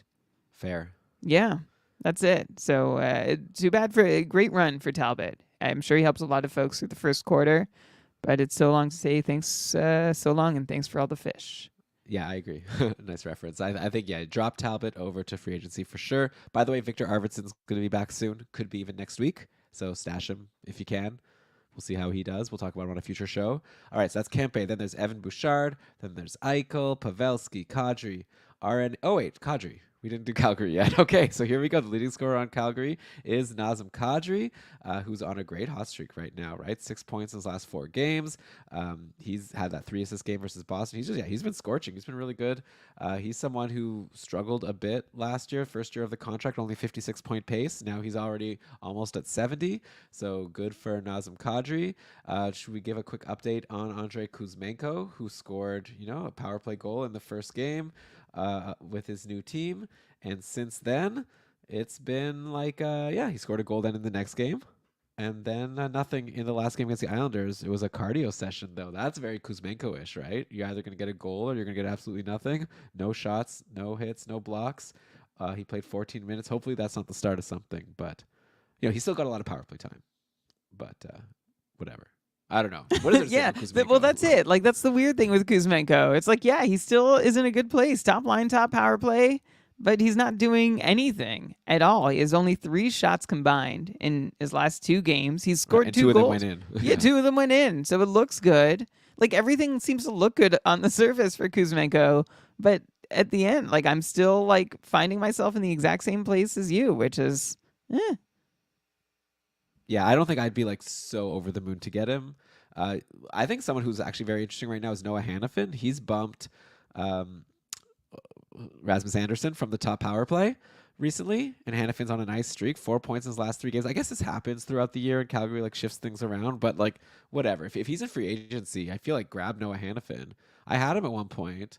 Also, like he was in free agency recently, and I could have added him, and I didn't. And like I'm kind of regretting it. He's looking good. Who knows how long this will last? But he's like gets you solid blocks, and now he's on the top power play for however long this will last. And Calgary had that big win over the Islanders, so I'm sure this will stick. They also had a big win over New Jersey. Like Calgary's looking good. They also beat Boston. Like they're on a bit of a winning streak here. Oh, they also beat Chicago. I'm just going down the list here. Oh, they lost to Columbus on January 25th. But yeah, so Hannafin's interesting. Of course, like Mackenzie Weegar is interesting. He just had a hat trick. He's incredible. You're too late for him, obviously, at this point. But Brian, I guess on the flip side, Rasmus Anderson, pointless in 4 off the top power play. At what point are we snoozing on Rasmus Anderson, or do you have to give him a really long leash because of how good he's been in the past? well, while celebrating Noah Hannafin, who's been on the top power play for 3 games and has had 2 power play points in that time, Rasmus Anderson is still on a 48-point pace this season, even though he only has 5 power play points. So even without the power play deployment, Rasmus Anderson is doing like well enough at 5-on-5 to still be rosterable. Like it's definitely not what you were hoping for, and there's not really any like big peripheral contribution to speak of. So yeah, I actually really wanted Anderson in a bunch of drafts, and I didn't get him in any, and I can feel okay about it now. But he's still. I just want to give him a little bit of credit for not being able to score a lot on the power play, but still being pretty rosterable. So I would still hold on to Anderson. And in fact, I would guess from now till the end of the season that he is the more rosterable player between him and Hannafin. Like I wouldn't drop Rasmus Anderson to add Noah Hannafin. I mean, I guess it's like also if you're thinking short term or long term. Like if you just need to win now, I'd want the guy on the top power play. But I get what you're saying that it might change, and Anderson's like pretty solid regardless. But even if it doesn't change, like Noah Hannafin's been here before. Yeah. Okay. Well, whatever. Okay. I'll take Hannafin. Trev, you could put this down for next week. Give me Hannafin over. Okay, Anderson. I was trying to bring you into from here to the end of the season accountability moment. Okay, well, I'm saying for long term, I think I agree with you. For short term, if you need to win now, I'm going Hannafin. Yeah, I guess I don't necessarily disagree. Okay. All right, let's go through the players until we hit one more that we haven't talked about their team, and then after that, let's just go through the list here. But okay, so we did. So that was Kadri. Then there's RNH, Ryan O'Reilly, DeBrincat, Coleman, Claude Giroux, Kevin Fiala, Mark Scheifele. Have we talked about a Winnipeg player? No. We have not. Okay, Mark Scheifele. Here we go. So Scheifele has 43 points in 44 games. So another guy that would be higher if he didn't miss time with injury. So he's been good. He's got a goal and an assist in his last couple of games. Scored a goal in that last game versus Pittsburgh where the Jets won 2-1. Finally got some good goaltending, which was nice in that game. Hopefully that's the start of something because, yeah, after their goalies were like insane for so long, things weren't looking good recently. But, yeah, nice win over Pittsburgh yesterday. I guess a big change that I want to discuss with you quickly on Winnipeg is they finally shifted up that top line again, and they put Ehlers back up with Scheifele and Connor, and that's the lineup that like that's what they had going before Connor got injured, right? And then but then Connor came back, then Scheifele was out, and blah blah blah, and then Velarde got a shot there, and blah blah blah. Also, anyways, Ehlers went on a cold streak, but in the last game versus Pittsburgh, Ehlers got back on the top line and he had an assist and 6 shots. So I think this might be the kind of thing where you're looking at the stretch, you think, oh, he only has 1 point in his last 5 games. What a snoozer! I would look at it more like, but again, it's you're basing it on hoping that Rick Bowness sticks. But Winnipeg did win that game, so I like Ehlers while he's on the top line. I'd prefer top line, top power play, but at least while on the top line, I think he's rosterable in most leagues. Yeah, with Nick Ehlers, I will settle for one of those two things. And you know what? He still continues to be having a pretty good shooting season, or at least since mid-December, he's been a really reliable shot taker. So I think one of those two, top line or top power play, is enough. And hey, there's always the potential that Ehlers can add the second to his resume too. Sorry. Okay. All right, and I guess we can give a quick. Sorry, I don't have it open. Sorry. DLC Winnipeg. Sorry. Okay, and I guess to give a quick update on newly acquired Sean Monahan. In the last game, he was playing with Velarde and Perfetti, still on the top power play. But Monahan, yeah, still pointless as a Winnipeg Jet in 3 games. And no points and no shots in that game versus Pittsburgh. So another situation kind of like Lindholm. Seemed like it could be a better situation though with Monahan. I think Lewis said it on one of the short shifts. It's like he was already doing so well in Montreal, he couldn't have really expected things to do better. And so far not great, but players maybe sometimes just take time to adjust to their new team. So we'll see how things shake out. Yeah, it's been a long time since when. Yeah, it's been a long time since Winnipeg has acquired a center, and it's worked out. Oh, interesting. Mm-hmm. Okay, that's a fun exercise for the listener. I remember they got Paul Stastny. Yeah, it didn't work out great. Oh, it didn't. Okay. Interesting. Okay. Remember when they had Brian Little and he was so good and then he got injured and they were just spent forever trying to find a replacement for him. I guess they still are. They still are. Is he still on the books? I think he's still on someone's books. I think he has a long contract. Someone look that up. Okay, Brian. So let's just now go through the rest of the teams here that we haven't talked about quickly. Washington. Unfortunate that we still haven't gotten there, but Ovechkin now is he's gotten going, right? He scored again today. Apparently he has some insane number of goals on Super Bowl Sunday. He's behind only one other person in career goals on Super Bowl Sunday. So that was a cool stat I was seeing thrown around today after he scored again today. Ovi has now scored in a number of games in a row. I'm just bringing it up here. Today he was playing with Strome and Oshie. So obviously you want to get those guys. And yeah, Ovi has scored in 5 games in a row now. So that's really nice after he went more than that number of games without a goal. So he's hot. He's yielding a hot stick. He's Alex freaking Ovechkin. So nice to see him going, unless you traded him. Dylan Strome and TJ Oshie, both on really nice streaks. Obviously, playing with Oshie is great. Strome is at 7 points in his last 6 games. Oshie, I guess, had a couple of games without a point, but yeah, he had a goal and assist versus Boston and assist today versus Vancouver.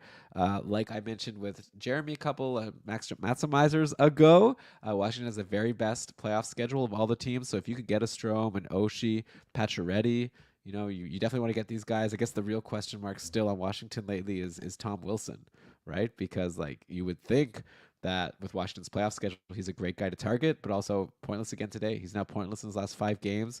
Not even hitting so much. So at some point, maybe you have to, decide what you're going to do with this guy. But yeah. Wilson Colt, who was playing with Pacioretty in the last game, for what it's worth. Yeah, and Michael Scarbosa. I put it out there. Was it last week or 2 weeks ago that Tom Wilson might be he's on snoozer watch, and I think he remains right. And the longer you're on snoozer watch, the more likely it is you're a snoozer. That's it. I'm not ruling out the fact that he could do better, but but waiting for him, I'm not sure is necessary. This is one of those moments where you sort of gauge your league and you wonder, if I drop a do nothing Tom Wilson and I just keep a close eye on him, can I add him back at the right moment? Because holding him through a 2-game week is going to be pretty painful. Okay, so let's just. I'm gonna now. I'm going through no more order to this. San Jose quickly. So they have a lot of players who have been injured that apparently might be back. They haven't played in forever. They're still not playing until Wednesday. Apparently, like Granlund, Echo.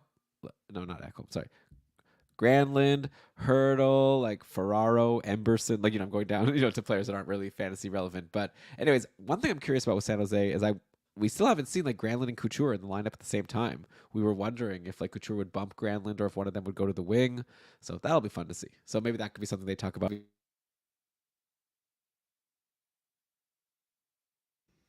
You muted yourself. You know that, yeah. I can Hello? tell that you know. Oh, yeah, your mic is on. Your mic unplugged, I think. Yeah, it did. I was waving my hands around and I knocked away the thing. There, it's a finicky cable. Oh man, you were right the whole time. Ah, what a frustrating thing. Am I on? Now I'm on the wrong mic. Yeah, you sound terrible. Okay, now I should be on the right mic again. Is this You better? sound like like Testing. you sounded like an Atari's track. Oh, okay. There's like one song where he's like, just yeah, sounds like he's singing into a tin can. Oh no, my Audacity stopped recording. Oh crumbs. When the microphone. Well, that's okay. Let's just start a new one. Okay, so I'm gonna stop this one. Yeah. Sounds Matthew saying sounding like season 1, vintage KK. Okay, wait. So, but I should we should export these first, right? We don't want to risk like a crash. Well, I just saved it, and I'm going to open a new make a new project. But you could do however you want to do it. Okay. Sorry about this, everyone. Oh, we were so close to being done. Then I waved my hands. I like that Okay. about you. You're expressive. Yeah, sometimes bites me. All right, so let me know when you're ready to start the recording again. Just count me in whenever. Okay. 3, 2, 1, record. Okay. Oh edit. no. What happened? I'm getting an error. Okay. So cancel this recording. Yeah. Okay. And, Sorry, everybody. Oh boy. oh boy. Oh man. Oh man. Oh That's boy. what Oh we man. done. Oh man. Oh boy. My mess. Oh, what a mistake. You have that file saved well, I assume? Yeah, I'm like double saving it before I do anything. Hang on. Just give me a sec. Ooh, I guess I'll just start a new actually edit thing. That's what we'll do. They're like mistake tames. Okay. Okay. Getting there. Okay. Okay, I'm gonna count you in a sec. Do you use mute key?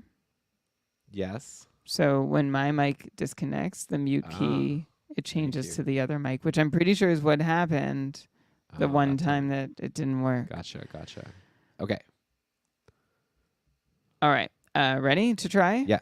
3, 2, 1, record. Works Okay, for me. we're good? Yep, we're good. All right. Okay, let's go back to start of San Jose. Okay. You want to do like let's do Paris. Let's do San. Okay, I'll do two at a time. Two. There's 2 sets of 2 left, and I don't have much Okay. to say about any of them. Perfect. Okay. All right, Brian. All right, Brian. No more orders here. Let's just knock out these final teams over on San Jose. They haven't played in forever. Latest tweets are that they're finally going to be like fully healthy. They had a few players banged up. Apparently, Granlund will be back. A Hurdle will be back. I'm kind of curious to see like what's going to happen with Granlund and Couture both in the lineup. That was kind of what we were wondering when Couture was coming back from his injury. Like, was Granlund going to go to the third line or was someone going to go to the wings? That's something to watch. I guess they'll mention that on upcoming short shifts. That'll be interesting. I mean, who knows how like. Couture's also been really cold. Maybe it'll help for him to move to the wing and have less responsibilities. So that'll be fun to see.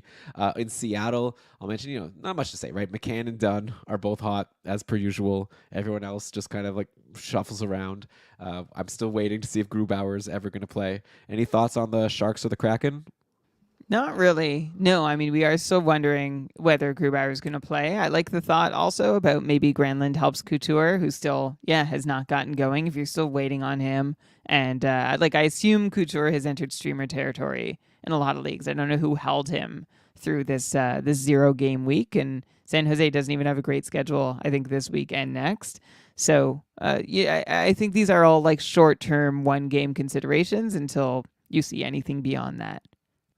Okay, over on Chicago, they had some injuries. Nick Foligno and Tyler Johnson are back, and they both went right to the top line, playing with Philip Kurashev. Not much you can do. But I mean, Nick Foligno, I should say, he's scored a goal in each of his last couple games. Has 3 and 5 shots. He hits.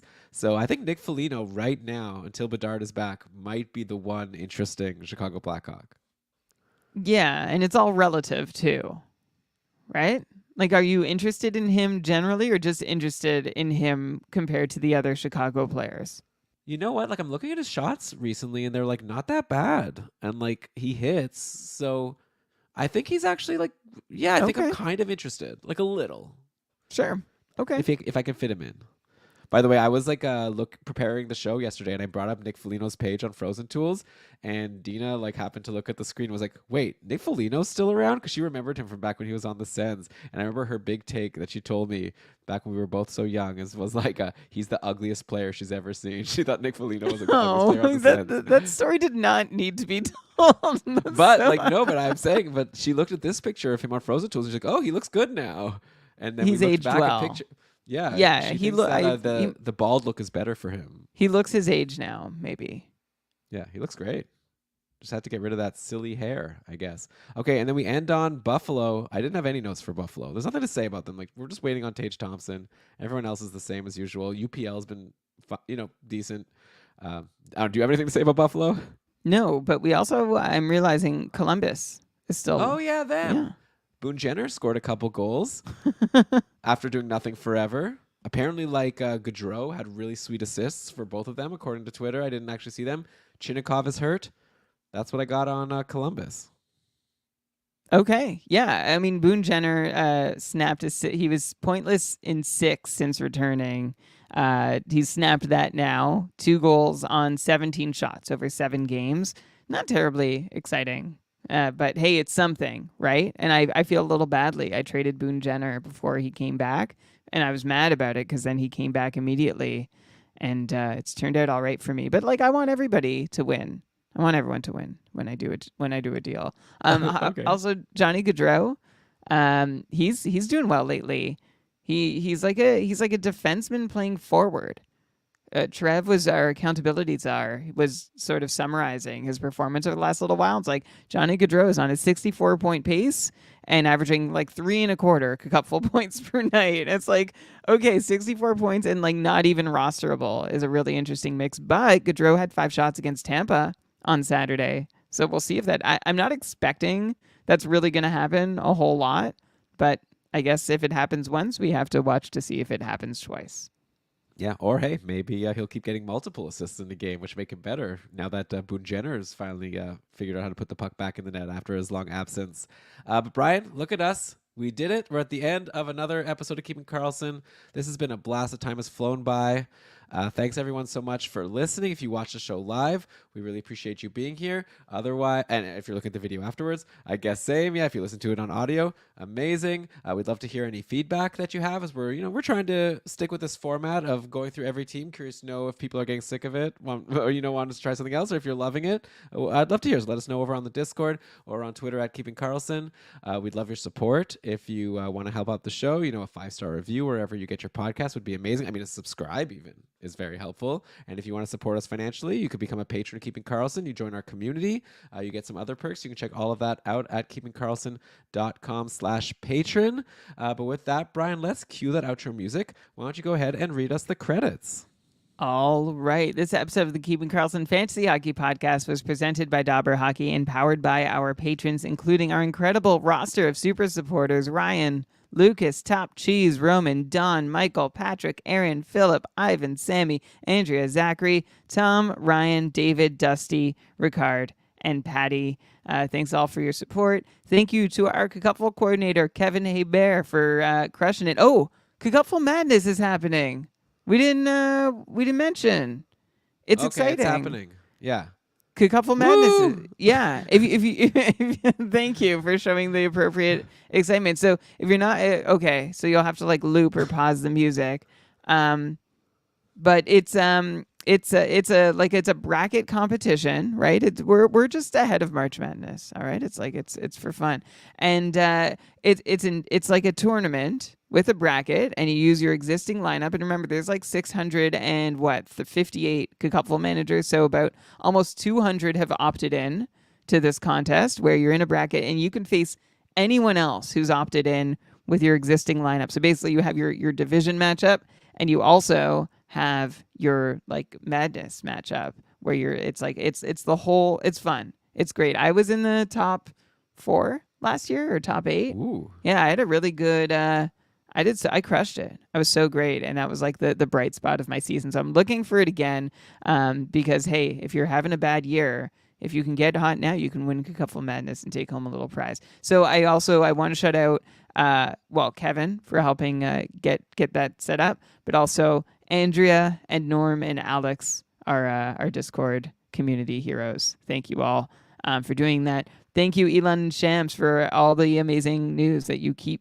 pumping out on GameDayTweets.com. Thank you to our short shifts crew. Catch them Tuesday and Thursday so that you're not in the dark from Mega Show to Mega Show.